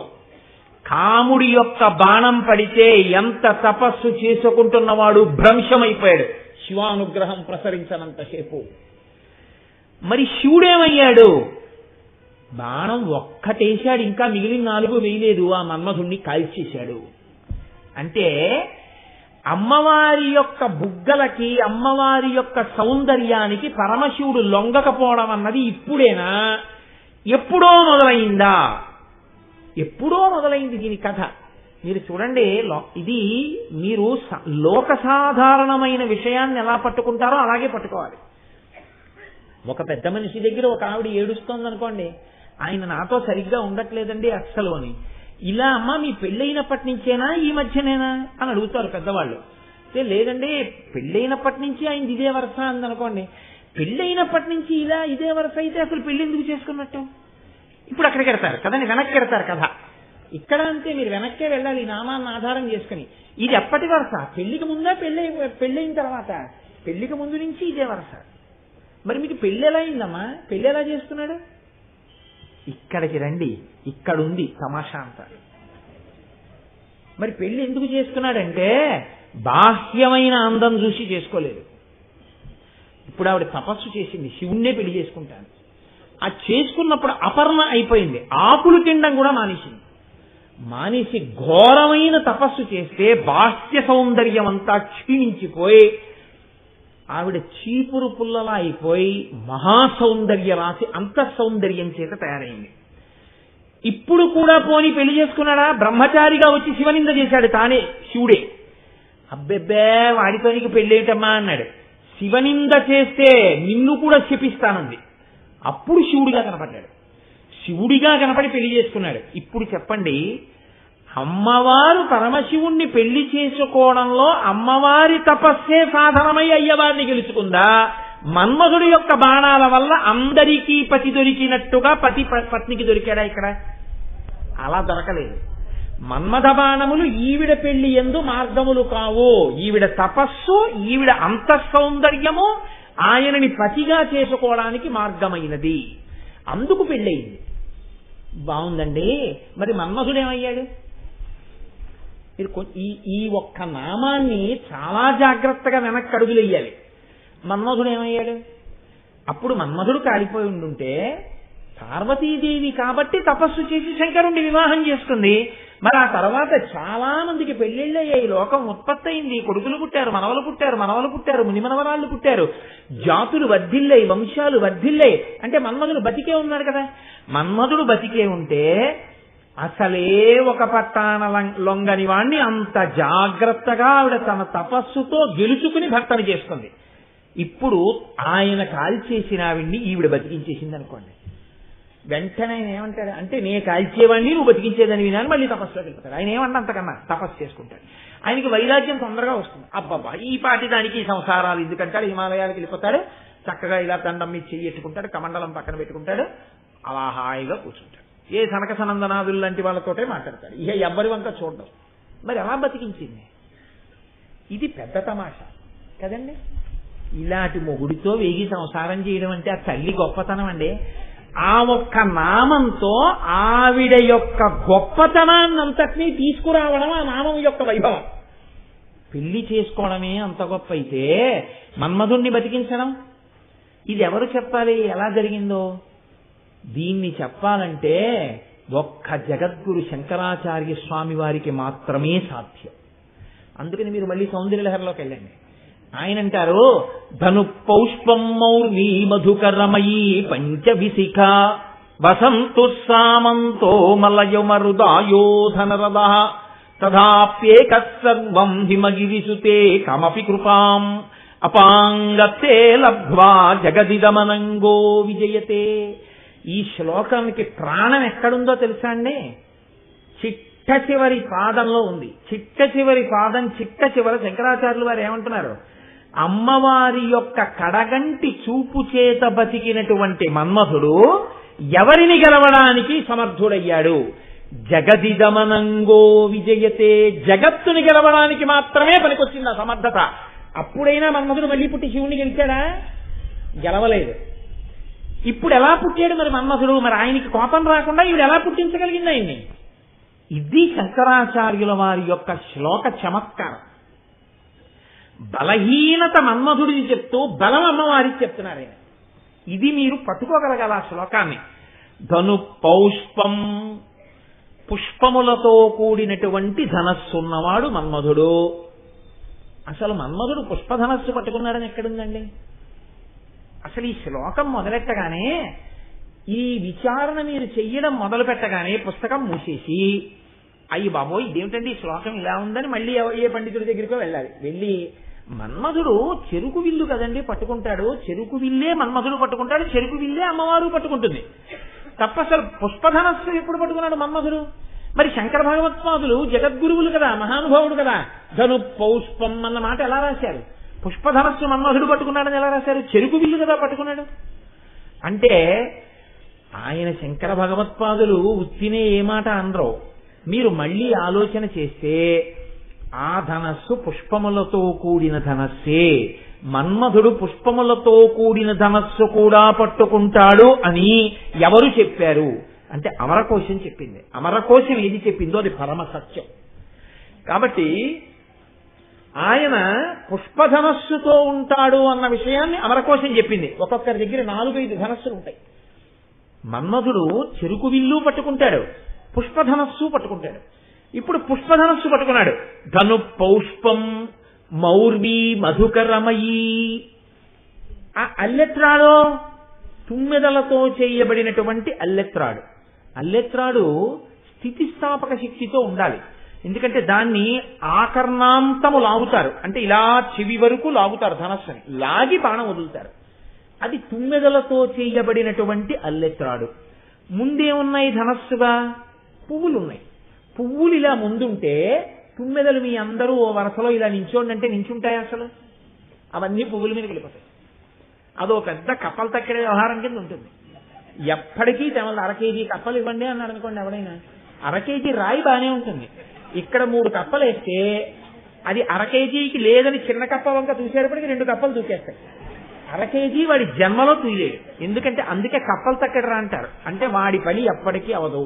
కారణం ఒక్కటే, వీడు బానే ఉన్నాడు, వీడు ఎప్పటికీ సరిగ్గా ఉండడు. అందుకే ఆ ఇల్లు కప్పలు తక్కడి వ్యవహారం అని అంటారు. కాబట్టి ఇప్పుడు ధను పౌష్పం, ఎదురుగుండా పువ్వులుంటే మధుకరమయీ, తుమ్మెదలు ఎలా ఉంటాయి ఒక వరసలో? ఉండవు, ఒక పువ్వుల మీదకి వెళ్ళిపోతాయి. కాబట్టి ఇప్పుడు ఆ ధనస్సు గొప్పదా బలహీనమైందా? చాలా బలహీనమైన ధనస్సు. ఆ తుమ్మెదలు ఎప్పుడు వెళ్ళిపోతాయో తెలియదు పువ్వుల మీదకి. పైగా పువ్వులతో ధనస్సు ఏమిటండి అసలు? ఆ ధనస్సుని విరగొట్టడానికి అవతల వాడు పెద్ద ధనస్సు ఏం పట్టుకోక్కర్లేదు, ఏ ధనస్సు పట్టుకున్నా చాలు యుద్ధానికి. అంత బలహీనమైన ధనస్సు. ధను పౌష్పం మధుకరమయీ పంచవిశిక. 5 బాణాలే తప్ప 6వ బాణం లేదు మన్మధుడికి. ఈ 5 వేస్తాడు. అవే 5 పుష్ప బాణాలు. ఏదో అశోకము, కూటము, నవమల్లికము, నీలోత్పలము అనేటటువంటివి ఒక 5 పువ్వుల బాణాలు ఉంటాయి ఆయన దగ్గర. ఈ 5 పువ్వుల బాణాలే వేస్తూ ఉంటాడు. లోకంలో ఎవరికైనా పువ్వులతో కొడతాటండి ఆయన అంటే సంతోషం, వెళ్ళి 4 పువ్వులతో కొడి తెచ్చుకుంటే అయిపోతుంది. కాబట్టి ఈయన పువ్వుల బాణాలు వేస్తాడు. అదో బలహీనత. ధను పౌష్పం మధుకరమయీ పంచవిశిక వసంతో సామంతో. సామంతుడంటే చిలికాడు. పక్కన ఉండే స్నేహితుడు చాలా గట్టివాడండి. ఒక్కొక్కసారి లోకంలో ఎలా ఉంటుందంటే, పక్కన ఉన్న వాడి యొక్క బలం ఆశ్రయించినటువంటి వాడికి బలంగా మారుతుంది. వాడికి సహజంగా బలం ఉండదు, కానీ తాను ఎవరిని ఆశ్రయించి ఉన్నాడో వాడి బలం చేత తనకన్నా బలవంతుణ్ణి అధిక్షేపిస్తాడు. దీనికి ఒక ఉదాహరణ చెప్తుంటారు పెద్దలు. శేషుడికి గరుడు అంటే చాలా భయం. ఎందుకంటే సహజంగా శేషుడు పాము, గరుడు సర్ప విరోధి. అందుకని ఒక్క సభామంటపంలో స్వామివారు ఉండగా శేషుడు అక్కడికి వెళ్ళట. ఎందుకు వెళ్ళడంటే, గరుడు సభామంటపానికి తీసుకెళ్తాడు, సభామంటపం నుంచి బయటికి తీసుకెళ్తాడు. అక్కడ ఆయనది అధికారం. ఈయన వెళ్ళాడు అనుకోండి లేనిపోని ఇబ్బంది. కానీ శయనాగారంలో శ్రీ మహావిష్ణువు పడుకునే చోట శేషుడిది అధికారం. ఎందుకని ఆయన శేషుడి మీద పడుకుంటాడు. ఒకానొక నాడు ఎందుకో అకస్మాత్తుగా ఒక మాట చెప్పడానికి శేషుడు శ్రీ మహావిష్ణువు యొక్క పాలసముద్రానికి వచ్చారు, మాట చెప్దామని. ఇప్పుడు ఈ శేషుడు అన్నాడు, అలాగే పడుకుని గరుత్మంతుడిని చూసి, hello Garuda how are you అన్నాడు. అంటే, ఓయ్ గరుత్మంత ఎలా ఉన్నావు, బాగున్నావా అన్నాడు. వీళ్ళు మాట అన్నమే. ఇప్పుడు గరుత్మంతుడు అనుకున్నట్టు, అవునులే స్థానబలం, స్వామి నీ మీద పడుకుని ఉన్నారుగా, ఏమైనా అంటావు అని. ఇప్పుడు బాగున్నానండి అన్నాడు. ఎందుకని? పైన శ్రీ మహావిష్ణువు పడుకున్నారు. మీరు ఒక వస్తువుని ఆశ్రయించి ఉన్నారనుకోండి, అది చాలా బలమైన వారు మీ వెనకాతలు ఉన్నారనుకోండి, మీ జోలికి రావడానికి భయపడతారు. ఆయన్ని మనం ఏం చేయలేము బాబా, ఆయన వెనకాల మినిస్టర్ గారు ఉన్నారంటారు కదండి. పోనీ మన్మధుడి వెనకాతలు అలా ఏమైనా బలమైన వాడు ఉన్నాడా? వసంతు సామంతో. వసంతుడు ఆయనకి చిలికాడు. ఈ వసంతుడు ఎప్పుడు ఉంటాడు? చైత్ర వైశాఖ మాసములు వసంత ఋతువు, అప్పుడే ఉంటాడు. చైత్ర వైశాఖ మాసాలు వెళ్ళిపోయాయి అనుకోండి, మళ్ళీ వచ్చే వరకు కనపడ్డాయి. ఇంత గొప్ప చిలికాడు, మళ్ళీ పిలిస్తే పలకడు, సెల్కి నెంబరు లేదు, ల్యాండ్ ఫోను లేదు, కాబట్టి దొరకడు. కాబట్టి వసంతు సామంతో మలయమరుదాయోధనరథ. మలయ పర్వతం మీద ఉండేటటువంటి గంధపు చెట్ల మించి వచ్చేటటువంటి సువాసన ఆయనకి రథంగా ఉంటుంది. ఈ గంధపు చెట్ల మించి వచ్చేటటువంటి గాలి మనిష్టం వచ్చినట్టు వెళ్ళదు, దాని ఇష్టం వచ్చినట్టు వెళుతుంది. గాలి వీచేటప్పుడు తన ఇష్టం వచ్చినట్టు వీస్తుంది, కానీ మన ఇష్టం వచ్చినట్టు వీయదు. శత్రువు అక్కడ ఉన్నాడు రా అన్నారు అనుకోండి, రథం ఇటు వెళ్ళిపోతుంది. ఎందుకంటే మలయ మరుదాయోధన రథ అటుపోతూ ఉంటుంది ఆ రథం. ఇంత బలహీనమైన రథం. మలయమరుదాయోధన రథ తథాప్యేక సర్వం హిమగిరిసుతే కమపి కృపాం అపాంగత్తే లబ్ధ్వా జగదిదమనంగో. అసలు అన్నిటికన్నా బలహీనత ఏమిటో తెలుసా అండి? అసలు ఆయనకి శరీరం లేదు. ఎదురుగుండా శత్రువు పోని భీకరాకారంతో నించున్నాడంటే భయపడతారు ఏ పువ్వులు విల్లైనా. అసలు ఆయనకి శరీరమే లేదు. ఏ శరీరమే లేని వాడు యుద్ధానికి వస్తే ఎవడు మాత్రం భయపడతాడు? అమ్మా, ఇన్ని బలహీనతలు ఉన్నటువంటి మన్మధుడు అపాంగత్తే లబ్ధ్వా, నువ్వు ఇలా చూశావంతే గొప్ప బలాన్ని పొందాడమ్మా. ఎంత బలాన్ని పొందాడు? జగదిదమనంగో విజయతే. అనంగుడు శరీరము లేనటువంటి మన్మధుడు ఈ జగత్తునంతటినీ గెలిచాడు. మన్మధుడి చేత మేము ఓడింపబడలేదన్న మనగాడు లోకంలో లేకుండా ఉన్నాడు.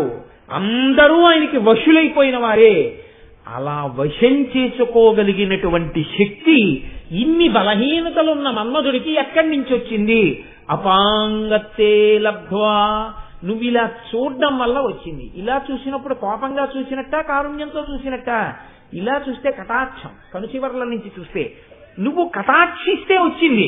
నువ్వు కటాక్షించి మరింత బలం ఇచ్చేస్తే చంపేసిన వాడి కోపం రాదా?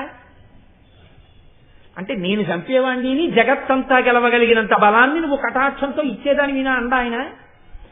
ఇక్కడుంది రహస్యం. శంకరాచార్యులు వారు పెట్టింది. అనంగో. ఎవరు చంపేశారు? శివుడు చంపేశాడు మూడవకంటి మంటతో. చంపడం అంటే ఏమిటండి? ఆ శరీరము లేచి తిరగదు కదండి. ఇప్పుడు శరీరం పడిపోవడమే చావు అంటే. ఇప్పుడు ఆ శరీరం అక్కడే ఉంటుంది. ఆయన చనిపోయారండి అంటారు. ఆయన అక్కడే ఉన్నారు కదండి అంటే ఆయన ఉన్నారండి, కానీ ఆయనలో ఉండవలసిన వస్తువు వెళ్ళిపోయింది కాబట్టి ఆ శరీరం ఇక లేచి తిరగదు. మీరు చాలా జాగ్రత్తగా గమనించండి ఇందులో రహస్యం. అమ్మవారు బ్రతికించిన తరువాత మన్మధుడు అదే శరీరంతో లేచి తిరిగాడా? మళ్ళీ తిరగలేదు. శంకరుడికి ఎందుకు కోపం రావాలి? నీ మనసెరిగిన ఇల్లాలనయ్యా, నువ్వు చంపిన వాడిని నేను మళ్ళీ ఆ శరీరంతో లేచి తిరగమని చెప్పలేదే. ఆవిడ ఎంత ఆయన ఎదురు ప్రశ్న వెయ్యడానికి వీలు లేని రీతిలో ఆయన మర్యాదని నిలబెట్టి మన్మధుడిని బతికించింది. ముందెవరి మర్యాద నిలబెట్టింది? శివుడి మర్యాద నిలబెట్టింది. ఎందుకు బతికించావు? ఎక్కడ బతికించా? నీకు చూపించండి మన్మధుడిని. ఆ శరీరం కాల్చేశారు కదండి, బూడిదైపోయిందిగా. నేనేం ఇవ్వలేదే శరీరాన్ని. మరి మన్మధుడు ఎలా బతికాడు? అనంగో. నేను ఇవ్వలేదే శరీరాన్ని. శరీరం ఇవ్వనప్పుడు బతికించడం ఎలా అయింది? మరి మన్మధుడు తిరుగుతున్నాడు కదా లోకం కోసం. మిమ్మల్ని ఏం చేస్తాడు? మీ జోలికి వెళ్ళమని కానీ మళ్ళీ బలంతో మీ మీద బాణం వేయమని కానీ నేను చెప్పలేదే. మీ మీద గౌరవం అలాగే ఉంచాను. మీరు నా పతి అయ్యారంటే నా తపస్సుకు అయ్యారు, మన్మథ బాణానికి అవ్వలేదు. ఇప్పటికీ మన్మధుడు మీ మీద బాణం వేయలేడు. మన్మథ బాణం ఎవరికి మీద వరకు వస్తుంది అంటే జగత్తు మీద. జగదిదమనంగో. అనంగుడిగా ఉంచాను, శరీరం లేకుండా ఉంచాను. మీరు శరీరం తీస్తే నేను శరీరం ఇవ్వలేదే. ఇది శాంకర ప్రజ్ఞ శ్లోకంలో. పార్వతీ పరమేశ్వరుల యొక్క హృదయములను ఆవిష్కరిస్తున్నారు ఆయన. ఎలా? చెప్పకుండా. ఇది పైకి దొరుకుతుందా? మీరు జాగ్రత్తగా గమనిస్తే వస్తోంది. అంటే ఇంకొకసారి అమ్మవారు పరమశివుడి యొక్క హృదయాన్ని దోచుకుంది. మీరు గమనించండి. ఇప్పుడు మళ్ళీ ఆవిడ శివుడి మనసు దోచుకుంటే శివుడు ఏమవుతున్నాడు? ఆవిడ తనని ఎంత బాగా అర్థం చేసుకుంటోందో, తన మనసు ఎంత తెలుసుకుంటోందో తెలుసుకున్న కొద్దీ ఆవిడ మనసుకి వశుడవుతున్నాడు. అంటే తన పక్కకి తెచ్చి కూర్చోపెట్టుకోవడంలో ఆవిడ సఫలీకృతురాలవుతోంది. ఇప్పుడు శివుడు కాల్చిన మన్మధుణ్ణి బతికించింది. ఎలా బతికించింది? శివుడు కాల్చేసిన శరీరాన్ని తిరిగి ఇచ్చి కాదు, శరీరం లేకుండానే బతికించింది. ఇది ప్రజ్ఞ, చాలా గొప్ప విషయం. కానీ శివుడి మర్యాదకు భంగం ఉందా? లేదు. లేచిన వాడు ఏం చేస్తాడు సాధారణంగా యుద్ధంలో శత్రువు చేత మూర్ఛపోయాడు అనుకోండి, లేవగానే ముందు ఎక్కడ శత్రువు అని మళ్ళీ ధనస్సు తీస్తాడు. ఇప్పుడు లేచిన మన్మధుడు శివుడి వైపుకి తిరిగాడా? తిరగలేదు. ఎందుకు తిరగలేదు? అమ్మో, ఆయన వైపు తిరిగితే ఇంకేమైనా ఉందా? ఏ తల్లి బతికించిందో, ఏ తల్లి కటాక్షమ్మల్ని బతికించిందో ఆ తల్లి మళ్ళీ కన్నెర్ర చేస్తే అప్పుడు బూడిదన్నా ఉంది, ఇప్పుడు బూడిద కూడా ఉండదు. అందుకే ఇంకా శివుడి మీద బాణం వేయలేదు. అది జగత్తుని గెలవడానికి వచ్చింది. ఏమి సౌశీల్యవతివి, నేను శరీరాన్ని కాల్చానని ఇక మళ్ళీ నువ్వు శరీరం ఇవ్వలేదు. కానీ లోకానికి తల్లివి కాబట్టి వంశాలు పెరగడం కోసమని మన్మధుడికి ప్రాణం పోశావు, అనంగుడిగానే ఉంచావు. ఆయనకి మనసిజుడు అని పేరు. మనసిజుడు అన్న పేరు ఎందుకు అంటే ఆయన శ్రీ మహావిష్ణువు యొక్క మనస్సులోంచి ఆవిర్భవించారు. అందుకే ఉత్తర జన్మలో కూడా శ్రీకృష్ణ భగవానుడికి కొడుకుగా ప్రద్యుమ్నుడిగానే వస్తారు మన్మధుడు. కాబట్టి ఇప్పుడు అమ్మవారు పరమశివుడి యొక్క మర్యాద ఏమైనా తగ్గించిందా? ఏమీ తగ్గించలేదు. పరమశివుడి యొక్క మర్యాద తగ్గించకుండా, మన్మధుడు పరమశివుడి మీద బాణం వెయ్యడానికి వీలు లేకుండా పరమశివుణ్ణి తనవాడిగా చేసుకోవడంలో రెండోసారి కృతకృత్యురాలైంది. ఒకసారి తపస్సు చేసి పెళ్లి చేస్తుంది. మన్మధుణ్ణి బతికించి కూడా పరమశివుడికి కోపం రాకపోగా ఇంకా తనకి చేరువయ్యేటట్టుగా చేసుకోగలిగింది. అబ్బా, ఏమి మనసెరిగిన ఇల్లాలు, నా కీర్తి నిలబెట్టిన ఇల్లాలు. ఇప్పుడు ఆ సంతోషంతో ఆయన వచ్చి పక్కన కూర్చున్నాడు. ఇప్పుడు ఆ బుగ్గలు విజయం సాధించాయా లేదా? ఇప్పుడు అది అమ్మవారి పట్ల అపచారం ఎలా అయింది? మీరు వెనక్కి వెళ్ళి చూస్తే అది విజయం అవుతోంది కదండి. ఎలా విజయం అవుతోంది? బలవంతంగా కాదు, మనసిరిగిన ఇల్లాలుగా. అసలు ఎవ్వరి ఏ ఆడదానికి లోకంలో లొంగనటువంటి శివుణ్ణి ఒక్కొక్క మెట్టెక్కించి తీసుకొచ్చి కూర్చోబెడుతోంది. ఇందులో మన్మధుడి అపజయం ఉంది, ఆవిడ విజయం ఉంది. లోకం పట్ల మన్మధుడి విజయం ఉంది, పరమశివుడి పట్ల విజయం పొందకూడదన్న హద్దు అమ్మవారు ఏర్పాటు చేయడంలో ఆవిడ పాతివ్రత్యం ఉంది. దాని చేత శివుణ్ణి కూర్చోపెట్టుకోవడం ఉంది. దానివల్ల ఆవిడ బుగ్గలకి సార్థకత ఉంది. అమ్మవారి పాతివ్రత్యం అంతా పద్మరాగ శిలాదర్శ పరిభావి కపోలభూహు ఆ నామంలో ఉంది.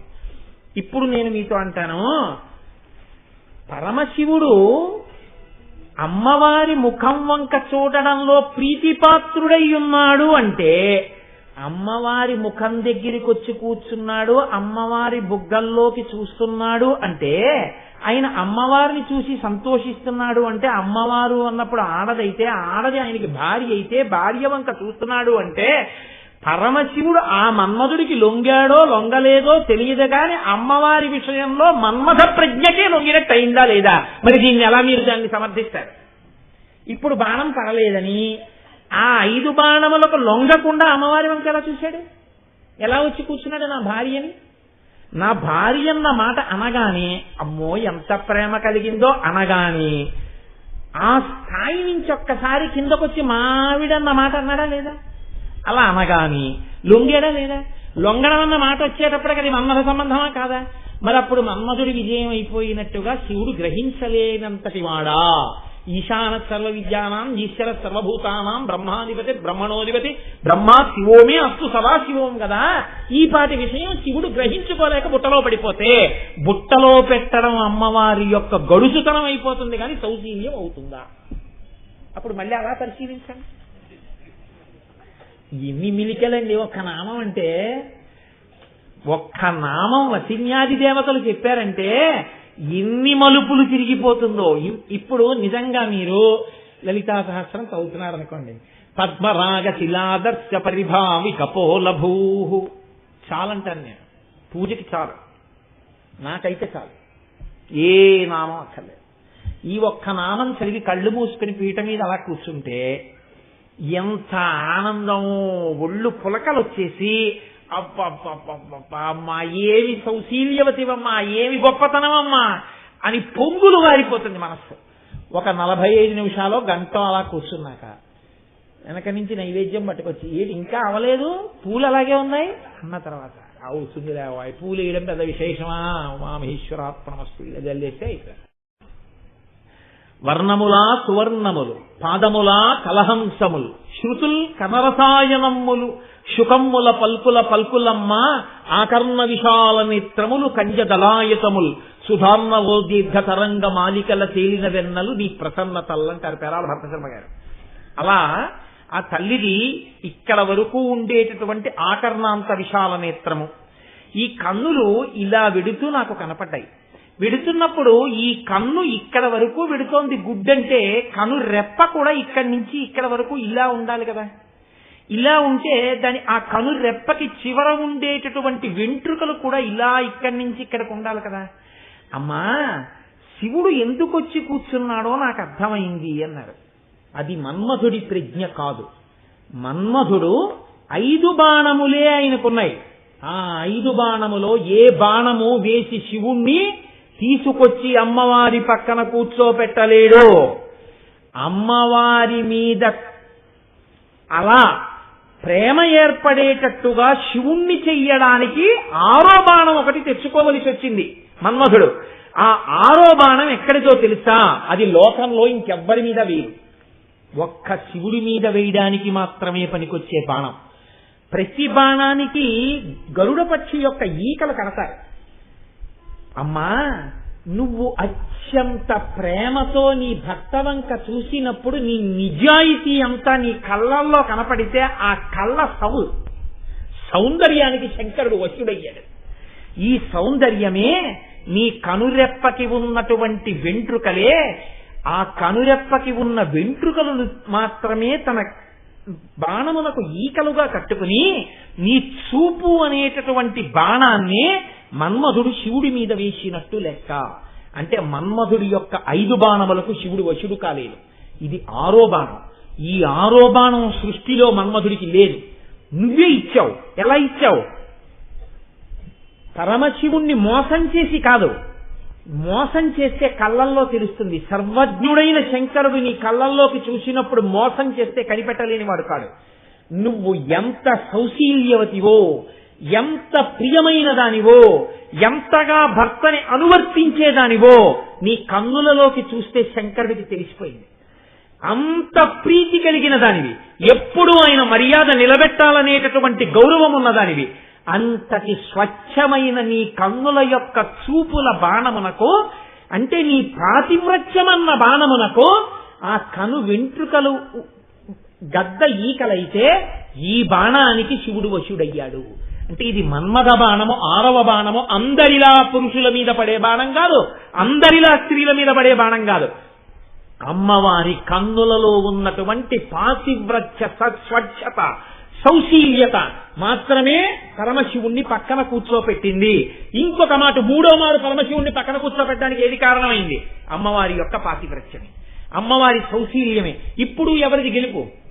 అమ్మవారిదే గెలుపు. మళ్ళీ ఇంకో అనుమానం రావచ్చు. ఇలా ఎప్పుడూ బాణాలు అమ్మవారే వేసి కూర్చోపెడుతుంటుందా? ఎప్పుడూ తన సౌశీల్యంతోనే తెచ్చి కూర్చోపెడుతుందా? ఒక్కసారి లొంగాడు కదా అని మన్మధుడు కూడా అవకాశం చూసుకుని ఇప్పుడు లొంగి ఉన్నాడు కదా, ఇప్పుడు మనం బాణం వేస్తే ఏం చెయ్యగలడని వేస్తుంటాడా ఆదమర్చి ఉండగా? మళ్ళీ ఎవరిని అడగాలి మీరే? మళ్ళీ శంకరాచార్యుల వారిని అడగాలి. కాబట్టి మళ్ళీ శంకరులు అంటారు, స్ఫురద్గండాభోగ ప్రతిఫలిత ఆటంకయుగళం. మళ్ళీ ఎక్కడికి వస్తున్నారు? మళ్ళీ చెక్కెల దగ్గరికి వస్తున్నారు. ఆయన కూడా తిరిగి తిరిగి తిరిగి తిరిగి శ్లోకం ఎక్కడికి వస్తుందో చూడండి. స్ఫురద్గండాభోగ ప్రతిఫలిత ఆటంకయుగళం చతుశ్చక్రం మన్యే తవ ముఖమిదం మన్మథరథం యమారుహ్యద్రుహ్యత్కవనిరదమర్చేందుచరణం మహావీరో మార ప్రమదపతయే సంగీతవతే అన్నారు. అమ్మా మన్యే అంటే నేను ఊహిస్తున్నాను అన్నారు. శంకరాచార్యులు వారు అమ్మవారి దగ్గరికి వెళ్ళి కూర్చున్నారు. మీరు ఒకటి గుర్తు పెట్టుకుని ఉండాలి ఎప్పుడు. అమ్మవారి దగ్గరికి వెళ్ళి అమ్మా మన్మధుడు పరమశివుణ్ణి గెలవబోతున్నాడు అన్నారు అనుకోండి. అమ్మవారు కనుబొమలు చిట్లిస్తే సౌశీల్యమా? భలే ఉందంటే సౌశీల్యమా? ఎప్పుడు సౌశీల్యం? సాధారణంగా లోకంలో ఏమిటంటే, ఏ ఆడదైనా ఎందుకు సంతోషించాలంటే తన భర్త మీద మన్మథబాణం పడి తనకి వశుడైతే సంతోషించాలి, శాబాష్ అని. ఇప్పుడు అయ్యవారి మీద మన్మథ బాణాలు పడి గెలుస్తున్నాడమ్మా మన్మధుడు, అందుకని పరమశివుడు నీ పాదాక్రాంతుడైపోతున్నాడంటే అమ్మవారు సంతోషించచ్చా? సంతోషిస్తే వెనక శ్లోకంలో నిజాయితీ ఏది? మరి మన్మధుడు అటువంటి ప్రయత్నం ఎప్పటికీ చెయ్యలేడన్న విషయాన్ని ఎలా చెప్పాలి? ఎంత చమత్కారంగా చెప్తున్నారో చూడండి. ఓ రోజు శంకరాచార్యులు వారిలే అమ్మవారి దగ్గర కూర్చున్నారు. అమ్మవారు అందుకే ఏంటి శంకరా ఇలా వచ్చావని. అమ్మా పెద్ద యుద్ధ ప్రయత్నం జరిగిపోతోందమ్మా అన్నారు. యుద్ధ ప్రయత్నం రహస్యంగా ఉంటుంది. అది ఓటర్ కార్డు గుర్తింపు కోసమని ఇంటింటికి వచ్చినట్టు ఉండదు. రాజులు యుద్ధానికి సన్నద్ధమైతే చాలా రహస్యంగా ఏర్పాట్లు చేసుకుంటారు. యుద్ధానికి బయలుదేరిపోయాక తెలుస్తుంది. అప్పటి వరకు రహస్యంగా ఉంచుతారు. లేకపోతే అవతల వాడు కూడా ప్రతిద్వంద్వి సిద్ధమైపోతాడు. అందుకని ఇప్పుడు రహస్యంగా జరుగుతోంది యుద్ధానికి ఏర్పాటు. ఎవరి మీద? ఆవిడికి ఎందుకు చెప్పాలి? పరమశివుడి మీద యుద్ధానికి పెడుతున్నాడు ఒక ఆయన. ఎవరు? మన్మధుడు పెడుతున్నాడు. ఎవరు వెళ్ళినా అమ్మవారు బెంగెట్టుకోదు. ఎందుకని? శక్తి ఆవిడ. ఆవిడ శక్తి అయి ఉండగా శివుణ్ణి ఓడించగలిగిన వాడెవరు? ఆ మాట అనగానే ఆవిడ ఇలా కనుబొమ్మ ఎత్తుతుందంటే పడిపోవలసిందే అవతల వాడు. ఇప్పుడు ఎవరు వెళ్తున్నారు? ఎవరు పరమశివుడి మీద బాణం వెయ్యడని నమ్మిందో అమ్మవారు వాడే పెడుతున్నాడని చెప్తున్నారు శంకరాచార్యుల వారు. అమ్మా నాకు అనుమానంగా ఉందమ్మా, మన్యే ఊహిస్తున్నానమ్మా అన్నారు. ఏమి శంకర, ఎందుకు నీకు భయం? మన్మధుడు యుద్ధం చేస్తాడు శివుడి మీద ఎందుకు అనుకుంటున్నావు అంటే, అమ్మా మన్మధుడు యుద్ధానికి వెడుతున్నాడని నేను అనుకోవడానికి నాకు ఒక బలమైన ఆధారం ఒకటి దొరికింది. ఏమిటి దొరికింది శంకర నీకు? చాలా బలమైన రథాన్ని ఒకదాన్ని చేకూర్చుకున్నాడమ్మా. మన్మధుడికి అంత బలమైన రథం దొరికిందా? ఎక్కడ దొరికిందయా? ఎక్కడుంది రథం? నాకు తెలియకుండా మన్మధుడికి రథం ఎక్కడది? అనంగుడు కదా. అంటే శంకరులు అంటున్నారు, స్ఫురద్గండాభోగ ప్రతిఫలిత తాటంకయుగళం. అమ్మా, నీ చెక్కిళ్ళున్నాయే ఇవి పద్మరాగ శిలాదర్శ పరిభావి కపోలభూ, అద్దాల్లా ఉంటాయి. ఇందులో నువ్వు చెవులకు పెట్టుకున్నటువంటి తాటంకములు ఊగుతుంటాయి. ఊగుతూ ఈ బుగ్గల్లో ప్రతిఫలిస్తుంటాయి, ప్రతిబింబాలు పడతాయి. ఇక్కడ పెట్టుకున్నటువంటి తాటంకములు ఇక్కడ ప్రతిబింబాల్లా పడతాయి. ఇప్పుడు మన్మధుడు ఏం చేశాడంటే, ఇక్కడ ఉన్న తాటంకములు ఇక్కడ కూడా ప్రతిబింబాల్లా పడితే ఇక్కడ ప్రతిబింబాన్ని, ఇక్కడ బింబాన్ని, ఇక్కడ ప్రతిబింబాన్ని, ఇక్కడ బింబాన్ని నాలుగింటిని 4 చక్రాలుగా చేసుకుని నీ ముఖమన్న రథం ఎక్కి కూర్చున్నాడు. యుద్ధానికి పరమశివుణ్ణి పిలిచాడు. పరమశివుడు అన్నాడు, వాడు నా మీదకి యుద్ధానికి వచ్చేవాడా? పదన్నాడు. పరమశివుడు రథం ఏమిటి? ఆయనకి భూమి రథం. దీనికి చక్రాలేమిటి? సూర్యుడు చంద్రుడు. అమ్మా, ఆయన రథానికి 2 చక్రాలు, ఈయన రథానికి 4 చక్రాలు. అందుకని రథానికి బలం ఎక్కువైందా లేదా అని నేను ఊహిస్తున్నానమ్మా. ఇప్పుడు మీరు ఆలోచించండి, ఈ అమ్మవారి యొక్క బుగ్గలు అద్దములులా ప్రకాశించి ప్రతిబింబాలు పడాలంటే రాగరంజితములవుతాయి. ఎప్పుడు రాగరంజితములవుతాయి అంటే, ఆవిడ బుగ్గల్లో ఈ రథం అంటే అలా ఉండిపోయింది కాదు కదండి, కదులుతుంది రథం అంటే. చక్రాలు కదిపి చూసుకుంటారు రథం బాగా నడుస్తోందని, లేకపోతే ఎక్కిన తర్వాత 4 అడుగులు ఎడి విరిగిపోతాయి. బాగా వేగాన్ని తట్టుకుంటుందా లేదా చూస్తారు. ఈ రథం కూడా బాగా కదులుతుందని ఎప్పుడు తెలుస్తుంది? ఈ చక్రాలు కదిలితే. చక్రాలు కదలాలంటే ముందు ఇక్కడ కదలాలి, తాటంకం ఇలా ఊగాలి. ఇలా ఊగిందనుకోండి, ఇక్కడ కూడా ఊగుతుంది, ఊగి కనపడుతుంది అద్దంలో కూడా. బయట ఊగితే అద్దంలో ఊగి కనపడుతుంది కదండి, అందుకని ఇక్కడ కూడా ఊగి కనపడుతుంది. ఇప్పుడు ఇది ఊగాలంటే ఎలా ఊగుతుంది? అమ్మవారు ఇలా అంటే ఊగుతుంది. అమ్మవారు ఇలా ఇలా ఎప్పుడు అంటుంది? అవతల వాడి మీద కోపంతో అందనుకోండి ఇలాగా, అప్పుడు దీన్ని రథం చేసుకోగలడా మన్మధుడు? మన్మథ కార్యానికి కోపంతో ఉన్న ముఖం పనికిరాదు, ప్రసన్నమైన ముఖం పనికొస్తుంది. అమ్మవారు సంతోషంగా ఇలా ఎప్పుడు ఊపుతుంది? తాంబూలారుణపల్లవాదరయుతే తాటంకహారాన్వితే దీనామాదనిమీలితార్ధనయనే విప్రస్థచూలింబరే. ఆవిడ తాంబూల చర్వణం చేస్తూ సంతోషంగా ఇలా ఎప్పుడంటుందంటే, సరస్వతీదేవి పక్కన వీణ పట్టుకుని పరమశివుడి యొక్క కథల్ని స్తోత్రం చేస్తుంటే సంతోషంతో ఇలా అంటుంది. పరమశివుడి యొక్క కథలు విన్నప్పుడు సంతోషంతో ఇలా ఇలా అన్న అమ్మవారి ముఖంలోని తాటంకములు కదిలితే ప్రతిబింబములైన తాటంకములు కూడా కదులుతాయి. ఇప్పుడు ఆవిడ పరమశివుడి పట్ల చాలా సంతోషంతో ఉన్న సమయాన్ని రథంగా మన్మధుడు చేసుకున్నాడు. మీరు పట్టుకుని ఉన్నారా? స్ఫురద్గండాభోగ ప్రతిఫలిత తాటంకయుగళం చతుశ్చక్రం మన్యే తవ ముఖమిదం మన్మథరథం యమారుహ్యదృహ్యత్కవనిరథమర్కేందు చరణం. అర్క ఇంద సూర్యుడు చంద్రుడు చక్రాలుగా ఉన్నటువంటి శివుడు యొక్క రథానికి 2 చక్రాలు కాబట్టి, అమ్మా ఇవాళ మన్మథుడు యుద్ధానికి బయలుదేరడానికి రథాన్ని సిద్ధం చేసుకుంటున్నాడని నాకు చాలా అనుమానంగా ఉందమ్మా. ఈ మాట చెప్పగానే అయితే ఆ రథం ఏది? నీ ముఖమే తల్లి, నీ ముఖంలో రథం ఎలా కదిలింది? నువ్వు శివుడి కథలు వింటూ ఇలా అన్నప్పుడేనమ్మా అనేటప్పటికి అమ్మవారు అందిట హక్కుని నవ్విందిట. ఓయ్ శంకరా, ఎంత గడుసుతనంగా చెప్పావోయ్ అని. అంటే అమ్మవారు ప్రీతితో పరమశివుణ్ణి గెలవాలి తప్ప మన్మధుడు గెలవగలడా? గెలవలేడు. చెప్పకుండా చెప్పారు. ఇప్పుడు గెలిచినట్ట మన్మధుడు గెలవలేడని చెప్పినట్ట? ఎప్పటికీ గెలవలేడని చెప్పినట్ట కదండి. ఎప్పటికీ గెలవలేడని చెప్పారా? అంటే నీ అనుగ్రహంతో శంకరుణ్ణి వశుణ్ణి చేసుకుంటావు తప్ప, అలా వచ్చి పక్కన కూర్చుని నీ బుగ్గల్లో ప్రతిబింబం కనపడుతుంది తప్ప మన్మథ బాణమునకొచ్చి కూర్చోవడం అన్నది జరగడం సర్వకల్లా వెయ్యలేడమ్మా. మరి ఎందుకు యుద్ధం అంతా అంటే, ఇంకా రథానికి పిలవకుండా ఉంటాడా? పిలుస్తాడు. పిలిస్తే ఏం చేస్తాడు? శివుడు వస్తాడు రథం మీద. వచ్చి ఎవడరా ఎక్కడ అంటాడు. ఎందుకనాలి? అనంగుడు కనపడ్డావు. ఎక్కడున్నాడు? ఇక్కడ అంటాడు. ఇక్కడ అనేటప్పటికి ఎక్కడి నుంచి వచ్చిందో అక్కడికి చూస్తాడు. ఎవరి వంక? అమ్మవారి వంక. ఇప్పుడు రథంలా కనపడుతుందా? ఆ కన్నుల్లో మాయగా ముఖాన్ని రథంగా ఇచ్చి మన్మధుడి చేత శివుణ్ణి ఓడించడానికి కాపట్య బుద్ధితో ఉన్న ముఖం కాదా ముఖం. ఎప్పుడూ శంకరుడి పట్ల పరమపాతివ్రత్యం ప్రీతి కలిగిన ముఖం. ఈ ముఖం నాయందు ప్రసన్నమై ఉంటే ఆదిశక్తి నువ్వు ఎలా గెలుస్తావురా, ఆ ముఖానికి లొంగాను గాని నీ మీద లొంగాలా, నిజంగా నువ్వు బాణం వేసే ప్రయత్నం చేయి, విరిచేస్తుంది ఆవిడ నిన్ను. అందుకని నీ మీద బాణం ఏమిటి, రథం మీద దిగిపోయి పక్కన కూర్చున్నట్టు. ఇప్పుడు మన్మధుడు గెలిచారా, అమ్మవారు గెలిచిందా, మళ్ళీ అమ్మవారే గెలిచింది. ఇప్పుడు మళ్ళీ పక్కన కూర్చోబెట్టుకుందా లేదా, మళ్ళీ బుగ్గల్లోకి చూసాడా లేదా, మళ్ళీ ప్రతిబింబం కనపడిందా లేదా, ఎన్ని మాటలు గెలిచింది ఇప్పటికి అమ్మవారు.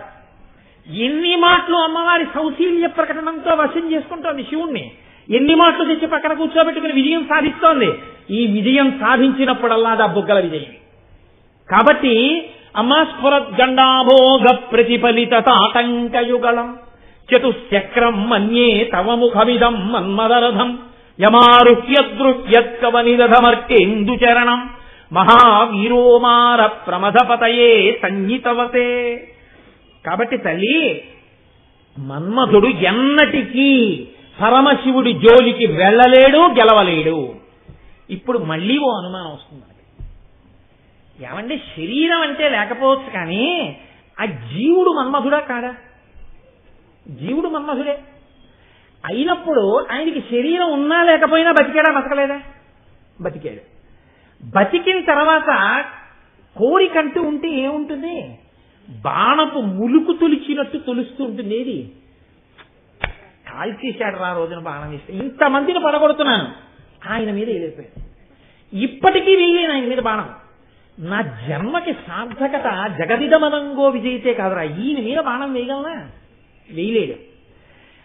ఇంతమందిని గెలిచిన మన్మధుట్ట ఇలా కూర్చుని ఉంటాట అని. ఎందుకనంటే వీళ్ళని గెలవడం ఏముందండి, ఆయన్ని గెలవలేకపోయాను కదా, ఈ 5 బాణాలు ఆయన మీద పనిచేయవు అంటూ ఉంటాట. మరి ఇది కడుపులో కక్ష కింద పెరుగుతోంది అనుకోండి, ఎప్పటికైనా ప్రమాదం ఈ శత్రువు. ఇప్పుడు అమ్మవారు ఆ శత్రువుని పోషించేస్తోంది కదా, ఎప్పుడూ మన్మథ బాణానికి శివుణ్ణి లొంగేటట్టు చేయదు. ఇప్పుడు పరోక్షంగా అమ్మవారు పరమశివుడి యొక్క శత్రువుని పోషిస్తూనే ఉందా లోకంలో లేదా? ఇప్పుడు అలారండి, ఇన్ని బహుభంగిమలో వెళ్ళిపోతుందండి ఆ నామం. చాలా బాగుందండి. మన్మధుడు ఓడిపోతాడు, అమ్మవారు గెలుస్తోంది, బాగుంది. ప్రయత్నం చేసినప్పుడల్లా మన్మధుడు ఓడిపోయి అమ్మవారు గెలుస్తుంటే ఆవిడ ప్రజ్ఞతో కూర్చోబెడుతోంది. కానీ నా జన్మాంతరంలో నేను ఈయన మీద బాణం వేయలేకపోయాను. సరికదా, ఒక్కసారే వేశాను. దాని ఫలితం ఏంటంటే ఇప్పటికి లేదు శరీరం, ఇప్పటికీ నేను వేయలేను బాణం, ఆవిడే గెలుస్తుందండి.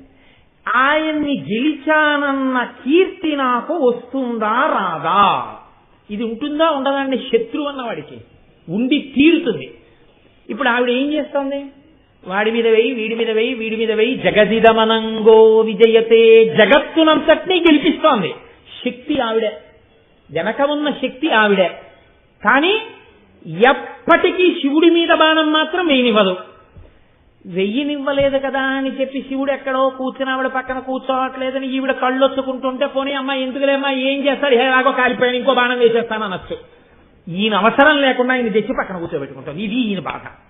తాను గెలవలేకపోయిన వాడిని ఆవిడ గెలిచేసుకుని పతించేసేస్తుంది. మన్మథ బాణం అవసరం లేకుండా గెలుచుకోగలిగిన తల్లొకత్తు ఉంది లోకంలో అని నిరూపిస్తాం. ఇప్పుడు తన బాణములకు పరిమితి వచ్చింది, ఇది ఇంకా కక్ష పెరుగుతోంది రోజు రోజుకి. ఈ కోణం లేదని మీరు ఎలా అనుకుంటున్నారు? శత్రువు అన్నవాడికి ఉండి తీరుతుంది కదా. ఇప్పుడు అమ్మవారు దూరదృష్టితో ఏం చెయ్యాలి, శంకరుడికి తెలియకుండా మన్మధుడు గెలిచాడన్న కీర్తి మన్మధుడికి కట్టబెట్టాలి. అక్కడితో ఏం చేస్తాడు, ఉపశమనం పొందేస్తాడు. అమ్మయ్య గెలిచేశాను సార్ అనుకుంటాడు. అసలు గెలిచాడా గెలవలేదా అంటే ఎప్పటికీ గెలవలేడు. అలా గెలవలేకుండానూ ఉంచాలి, గెలిచేశానన్న కీర్తిని ఇచ్చేయాలి. ఇది శివుడికి మాత్రం ఆయనకు అర్థమైనప్పుడు పిల్లాడి వెర్రితనం అనుకోవాలి. ఎందుకని ఆయన ఈశాన సర్వ విద్యానాం కాబట్టి ఆయనకు అర్థం అవ్వాలి. ఏమని, వీడి మోహం ఇది వీడి గెలుపు కాదని ఆయనకి తెలియాలి. పిల్లాడు మాత్రం ఏమనుకోవాలి, అజ్ఞానంలో నేనే గెలిచాననుకోవాలి. తనేం చెయ్యాలి, తన భర్తకి శత్రువు పెరగకుండా చూడాలి, ఏకకాలమునందు సాధించాలి. ఎలా సాధించాలి, ఇలా ఇంకోసారి సాధించింది అనుకోండి, ఇది పతాక స్థాయి, ఇది శత్రువు లేకుండా చేసేసింది. ఇప్పుడు మరీ పొంగిపోయి పక్కనే కూర్చుంటాడు. అప్పుడు పద్మరాగ శిలాదర్శ పరిభావి కపోలభో అని మీరు నేను చదివేసుకోవచ్చు కదండి. ఇలా ఎలా సాధిస్తుంది ఇంత typical situation, how to tackle it, ఎలా దీన్ని ఎదుర్కోవడం? మళ్ళీ ఎవరిని అడగాలి మనం? మళ్ళీ శంకరాచార్యులు వారిని. మళ్ళీ ఆయన అన్నారు, మృషా కృత్వా గోత్రస్కలనమధవై లక్ష్య సమితం లలాటే భర్తారే చరణ కమలే తాడయతితే శిరాదంతస్యదహన కృతమున్మూలితమత కిలా కోటిక్వాణై కిలికిలితమీశాన రిపుణ. రిపుణ అంటే మొదలెట్టారు ఆయన శ్లోకం. రిపుణ అంటే శత్రువు. ఎటువంటి శత్రువుట? శిరాదంతశల్య. ఇప్పుడు బయట పెడుతున్నారు అసలు రహస్యం. మన్మధుడి కడుపు మండిపోయి ఉన్నాడు, బాణపు ములుకు గుచ్చుకున్నట్టు గుండెల్లో రగులుతోంది పగ. ఈయన్ని మాత్రం వశం చేసుకోలేకపోయాను అని. ఇప్పుడు అమ్మవారు ఈ శత్రువుని అని చెయ్యాలి, శివుడి కీర్తిని తగ్గించకూడదు. తను అంత అందంగా కథ నడపాలి. ఒక రోజున అటువంటి సన్నివేశాన్ని ఆవిడ వాడుకుంది. ఎప్పుడు వాడుకుంది? దీని యోగ రహస్యం వేరు. ఈ శ్లోకాన్ని ఎంతో స్థాయిలో అర్థం చేసుకోవాలి తప్ప ఈ శ్లోకాన్ని చాలా అధమ స్థాయిలో చూసి దాని పట్ల వికటమైన స్వభావంతో ఉండకూడదు. మృషాకృత్వా గోత్రస్కలనమధవై లక్ష్య సమితం. ఒకానొకనాడు పరమశివుడు తన ఇల్లాలైనటువంటి పార్వతీదేవి ఉన్న ఏకాంత మందిరాన్ని చేరుకున్నాడు. హంసతూలికాతల్పం మీద తల్లి కూర్చునుంది. శంకరుడు కూడా దగ్గరికి వెళ్లి పార్వతీ అని పిలవబోయి గంగా అని పిలిచాడు. ఇప్పుడు గంగా అని పిలిస్తే భార్య వద్దకు వెళ్లి ప్రియురాలి పేరు పలికితే గోత్రస్ఖలనం అయిందంటారు. లోకంలో ఏదైనా సహింపబడుతుంది, కానీ తన సమక్షంలోనే భర్త ప్రియురాలి పేరు పలికితే ఎక్కడలేని కోపం వస్తుంది ఆడదానికి. అప్పుడు క్షమాబుద్ధి ఉందనుకోండి, అది స్త్రీ యొక్క సౌశీల్య ప్రకాశంగా ఉండదు. ఆడది ఆడతనాన్ని వ్యక్తీకరిస్తే బాగుంటుంది, మగవాడు మగబుద్ధిని ప్రకటిస్తేనే బాగుంటుంది. కాబట్టి ఇప్పుడు ఎంత అమ్మవారైనా తన భర్త తన దగ్గరికి వచ్చి గంగా అంటే పోన్లెద్దురు అన్ని పేర్లు నావే అంటే అది సర్వజ్ఞ సాంద్రక రుణ సమాన అధిక వర్జిత కింద ఉంటుంది. ఇప్పుడు అలా అనకూడదు, భర్త వచ్చినవాడు. కాబట్టి ఆవిడేం చేసిందిట? వచ్చి మృషాకృత్వా గోత్రస్కలనమధవై లక్ష్య సమితం. ఏదో పాపం గబగబా వచ్చేసి గంగా అన్నాడు.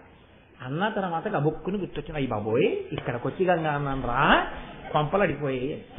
ఎందుకని? ఆవిడ మొహం అసలే ఎరుపు, తన చెక్కుల కుంకుమ పత్రభంగ సంజీవిత నవీన కాంతి వెలజల్లగ గద్గద కిన్నకంటి, అసలే బొగ్గలు ఎరుపు, దాని మీద రోషం వచ్చింది. ఇప్పుడు ఆ ఎరుపులో ఈ ఎరుపు కలిసింది. ఈ రెండు ఎరుపులు కలిసి బుగ్గల మీద రాసుకున్న అంగరాగముల ఎరుపుతో కలిసింది. ఈ మూడెరుపులు కలిసి కొత్త ఎరుపు కాంతి వచ్చింది. అసలే కాంతి, ఈ ఎరుపు కాంతి. ఇది చూసి శంకరుడికి ఏం చెయ్యాలో అర్థం కాలేదు. ఎవరికి? ఎవడు ఈశాన సర్వ విద్యానాం ఈశ్వర సర్వభూతానాం బ్రహ్మాధిపతి బ్రహ్మణోధిపతి బ్రహ్మ శివోమే అస్తు సదాశివోమో, వాడికి ఆలోచన రాలేదు. ఇప్పుడు ఆయనకి ఏం చెయ్యాలో అర్థం కాక ఈవిడ్ని ప్రసన్నం చేసుకోవాలని గభాలను వంగి కాళ్ళు అట్టుకున్నట్టు పట్టుకుంటే ఆవిడ ఊరుకోలేదుట. అన్నా ఇక్కడికి వచ్చి గంగా అంటావా అని చరణ కమలే తాడ ఎత్తితే ఈడ్చి కన్నింది అనలేదు శంకరాచార్యులు వారు. ఎంత అందంగా రాశారో చూడండి ఆ శ్లోకాన్ని. కామర పువ్వు కాడ పట్టుకుని ఇలా అంటే ఎలా తగులుతుందో అంత అందంగా అంత సౌకుమార్యంగా ఉన్న అమ్మవారి పాదం పరమశివుడి యొక్క నుదుటికి తగిలిందిట. ఇలా వంగారు కదండి, ఇలా అనేటప్పటికీ నుదుటికి తగిలింది. ఎప్పటి నుంచో కచ్చ పట్టుకునున్నవాడు ఆ పడక గదిలో ఉన్నాడు మన్మధుడు. ఎప్పుడు అవకాశం దొరుకుతుందా అని చూస్తున్నాడు. శత్రువు అన్నవాడు ఏం చేస్తాడండి? నా శత్రువు ఎప్పుడు యామరులుతాడా అని చూస్తుంటాడు కదా, చూస్తున్నాడు. ఇలాంటప్పుడే దొరకాలని. నా బాణానికి ఎలాగో లొంగడు. ఈ నుదుటి మీద మూడో కన్య రామన్ని గాల్చేసింది, దీన్ని కన్య కాలోట్లేస్తోంది. ఇప్పుడు మనకి కీర్తి ఎలాగో దక్కదు కానీ మనం కొట్టలేం కానీ ఈ కాలుని వెళ్ళి మనం పట్టుకుంటే ఈ కాలు తన్నినప్పుడు మనం కూడా తన్నేశామన్న కీర్తి మనకు వచ్చేస్తుంది అని వెళ్ళి ఆ పాదం పట్టుకున్నట్టు. పట్టుకుంటే కిలా కోటిక్వాణై కిలికిలితమీశాన రిపుణ. శత్రువు తన శత్రువు మీద గెలిస్తే వెంటనే జయహో విజయహో అని పెద్ద అరుపు అరిచి భేరీలు మోగిస్తారు. అలా ఎక్కడో జయహో విజయహో అరిచినట్టయిందిట. వెంటనే శివుడు లేచి ఇదేమిటి జయహో అని వినపడుతోంది, ఎవరో శత్రువు గెలిచినట్టని ఇలా చూశాడు. అనంగో శరీరం లేనివాడుగా కనపడలేదు. కాలికి అమ్మవారు పెట్టుకున్న పాద మంజీరముల గజ్జెలు మోగాలి కదా, ఈ గజ్జెలు మోగకుండా ఎక్కడో ఎవరో శత్రువు గెలిచినట్టుగా చప్పుడైంది ఏమిటి అనుకున్నట్ట.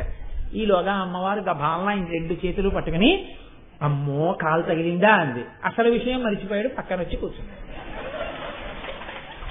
ఇప్పుడు మన్మధుడు మూల కూర్చుని అనుకున్నట్ట, అమ్మయ్య నా కోరిక తీరిపోయింది, ఏ నుదురు నన్ను కాల్చిందో ఆ నుదురు తన్నేశాను అని నేనా తనినవాణ్ణి.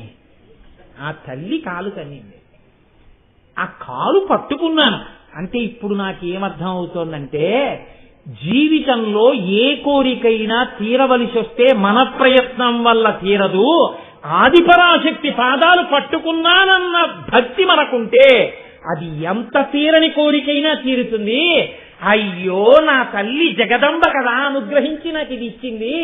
ఆ తల్లి మనసు శంకరుడు, ఆ తల్లి మనసు శంకరుడై వాళ్ళిద్దరు 2 కాక 1 ఉంటే నాకు ఇలాంటి కోపం అసలు ఉండొచ్చా, ఉండకూడదని ప్రసన్నమూర్తి అయిపోయి శత్రుత్వాన్ని విడిచిపెట్టి పాదాభివందనం చేశాట.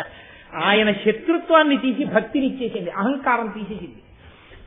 నిజంగా గెలిచిన వాడు మన్మధుడు కాడు, కానీ ఆ కక్ష తీసేసి భర్తకి శత్రువు లేకుండా చేసింది. ఇంకా ఎప్పుడు నేను కాదు బాణం వేసేది, ఆ తల్లి ఆవిడ అనుగ్రహంతో ఈ స్థితిని నేను పొందగలిగాను అని మన్మధుడు అనుకున్నట్ట. రామచంద్రమూర్తి ఒక గడ్డి పరకని తీసి సంధిస్తే అది బ్రహ్మాస్త్రం అయింది. ఇప్పుడు గడ్డి పరక బ్రహ్మాస్త్రమా, రామచంద్రమూర్తి నోటిలోంచి వచ్చినటువంటి బ్రహ్మాస్త్ర మంత్రము చేత గడ్డి పరక శక్తి వచ్చిందా? రామచంద్రమూర్తి అభిమంత్రించడం చేత గడ్డి పరక శక్తిని పొందింది. అసలు ఒళ్ళు లేని నాదా ఈ శక్తి, ఆ జగదంబ యొక్క అనుగ్రహమా ఈ శక్తి? ఆవిడ అనుగ్రహం ఈ శక్తి. ఆవిడ అనుగ్రహంతో నా పట్ల ఇలాగే ఉండాలంటే నేను ఆయన పట్ల మర్యాదగా ఉంటే చాలు. ఆవిడ నా తల్లి, ఆయన నా తండ్రి, నాకెందుకు ఉండాలి కక్ష? నా తల్లిదండ్రుల పట్ల భక్తితోనే ఉంటానని మన్మధుడు కక్ష విడిచిపెట్టేసి మారిపోయి ఆ పరాశక్తి పాదం పట్టుకుంటే నా కోరిక తీరిపోయింది, ఆయన లలాటను తగిలాను అన్న తృప్తి కలిగింది. తల్లి జగదాంబ నా కోరిక ఎంత గొప్పగా తీర్చావమ్మా అనుకున్నట్ట. అయ్యో నేను వచ్చి గోత్రస్ఖలనం చేసిన తామర పువ్వులా ఇలా అని అయ్యో నా పాదం తగిలిందా అని 2 చేతులు పట్టుకుందే. ఇంత తప్పు చేసిన నన్ను తన కాలు నాకు తగిలిందేమో అని బెంగ పట్టుకుని చేతులు పట్టేస్తుంది తప్ప ఇంకా తను రాద్ధాంతం చేసి గొడవ పెట్టలేదే. ఎంత సౌశీల్యవతి నా భార్య అని మళ్ళీ ఇంకోసారి వచ్చి పరమశివుడు పక్కన కూర్చున్నాడు. ఇప్పుడు తన యొక్క ఔదార్యంతో, తన పాతివ్రత్యంతో, తన సౌశీల్యంతో గెలిచిందా గెలవలేదా? మన్మధుడికి పాఠం చెప్పిందా చెప్పలేదా? ఆవిడ పాదం పట్టుకుంటే ఏదైనా సాధించగలననేటటువంటి అనుగ్రహాన్ని మన్మధుడి యందు ప్రవేశపెట్టిందా లేదా? తద్వారా మనందరికీ కూడా అమ్మవారి అనుగ్రహంతో మనం పైకి రావాలి తప్ప నాది నాదని నేను దేనికి అహంకరించకూడదు. నాలో ఏది కదలినా కదలిక జగదంబయే, ఆ పరాశక్తియే, ఆవిడ అనుగ్రహం తప్ప నాదన్నది ఏదీ లేదని నువ్వు అమ్మ పాదముల ముందు మోకరిల్లావా? అమ్మ పాదముల ముందు నిలబడి నా అంతవాణ్ణి నేనని అహంకరిస్తావా? నువ్వు అహంకరించడానికి ఏం లేదురా, ఆ తల్లి శక్తి అటువంటిది. ఆవిడ పాదములను గట్టిగా పట్టుకున్నావా, ఆ తల్లి నిన్ను అనుగ్రహించి నీవు తప్పు మార్గంలో ఉన్న దిద్ది నిన్ను కొడుకుగా పక్కన కూర్చోబెట్టుకుంటుంది. అనంగుడిగా చేసి మన్మధుణ్ణి నిలబెట్టి అంత శక్తివంతుణ్ణి చేసిన తల్లి నిన్ను దారిలో పెట్టి, నిన్ను మంచి మార్గంలో పెట్టి, కీర్తినిచ్చి యశస్విని అయి నిన్ను పైకెత్తుతుందని నువ్వెందుకు ఊహించలేకపోతున్నావు? అది అని మనకి జ్ఞానోపదేశం చెయ్యడం కోసమని అమ్మవారి బుగ్గల్ని పద్మరాగ శిలాదర్శ పరిభావి కపోలభూ అన్న నామం తెచ్చి ఇంత వెనక్కెడితే, నువ్వు అంతర్మథనం చెందితే అప్పుడు నీలో ఇటువంటి అనుగ్రహం ప్రవేశించి నువ్వు చక్కటి జీవితాన్ని గడపగలిగినటువంటి స్థితిని పొందుతావని జగదంబ కృపని యందు వర్షింపచేయడానికి అమ్మవారు మార్గాన్ని మనకి చూపిస్తూ, మనం ఏ అహంకారంతో పుట్టామో, ఏ అహంకారాన్ని తొలగతోసుకోలేకపోతున్నామో ఆ అహంకారాన్ని విచారణం చేసుకోవడానికి అమ్మ మనకి ఇంత గొప్ప మార్గాన్ని ఇచ్చింది. ఇది తెలియగానే మనం ఏమంటాం, ఏమండి ఇలా వెళ్ళిపోతే ఒక్క ఫర్లాంగు మీరు వెళ్ళిపోవచ్చు, కానీ ఈ మార్గంలో చిరుతపులు ఒకటి తిరుగుతోంది, అలా వెళ్ళిపోతే 3 మైళ్ళు, కానీ మీకు జన సంచారం ఉంటుంది, కలివేంద్రాలు ఉంటాయి, అన్నసత్రవులు ఉంటాయి, విశ్రాంతి గృహాలు ఉంటాయి, పెద్ద పెద్ద చెట్లు ఉంటాయి. పరమభక్తులైన వాళ్ళు భజనలు చేస్తూ సంకీర్తనలు చేస్తూ వెడుతుంటారు. అది పరమ భద్రమైన త్రోవ. అది దూరం దారిలా ఉంటుంది. ఇది దగ్గర త్రోవ, కానీ ఇక్కడ చిరతపుల్లు తిరుగుతాయి. అంటే మీరు ఈ త్రోవలో పెడతారా ఆ త్రోవలో పెడతారా? దూరమైన ఆ త్రోవలో పెడతారు. నాది నాదని అహంకరించి చిరతపులనబడేటటువంటి వేడినెత్తురు మరిగిన అహంకారమునకు గ్రస్తమై ఈ మార్గంలో తిరగడానికి ఇష్టపడతావా? పరాశక్తి యొక్క అనుగ్రహంతో బతుకుతున్నాను నేననేటటువంటి వినయంతో కొద్దిగా దూరమైన నా అంతటి వాణ్ణి నేనెంతటి వాణ్ణి అని విచారణ చేసుకుని వినయంతో నిలబడగలగడం అనేటటువంటి దానికి కొంత సమయం పట్టినా నువ్వు ఆ మార్గంలో వెళ్ళడానికి ఇచ్చగించాలా? అంటే వినీతుడవై వినయంతో బతకడం నేర్చుకున్న నాడు జగదంబ కృప కలుగుతుంది.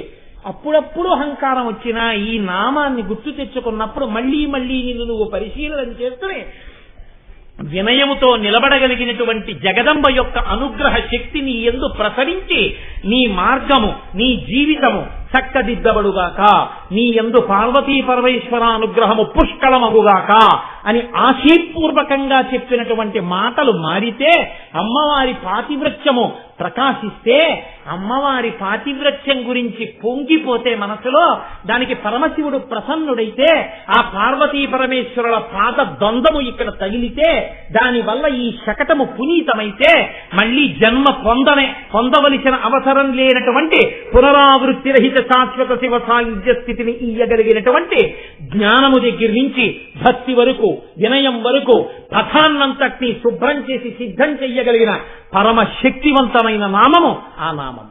అందుకని అమ్మవారి బొగ్గలు అద్దాలని చెప్పి నువ్వు సంతోషించాలా? ఈ విచారణ చేత నువ్వు గట్టెక్కవలసి ఉంటుందా? అంటే ఈ మార్గమును అనుసరించిన నాడు ఆ నామం ఎప్పుడు తలుచుకుందామా, ఎప్పుడు చూద్దామా, ఎప్పుడు వినయం తెచ్చుకుందామా అని నీ మనసు వెంపర్లాడిపోతుంది.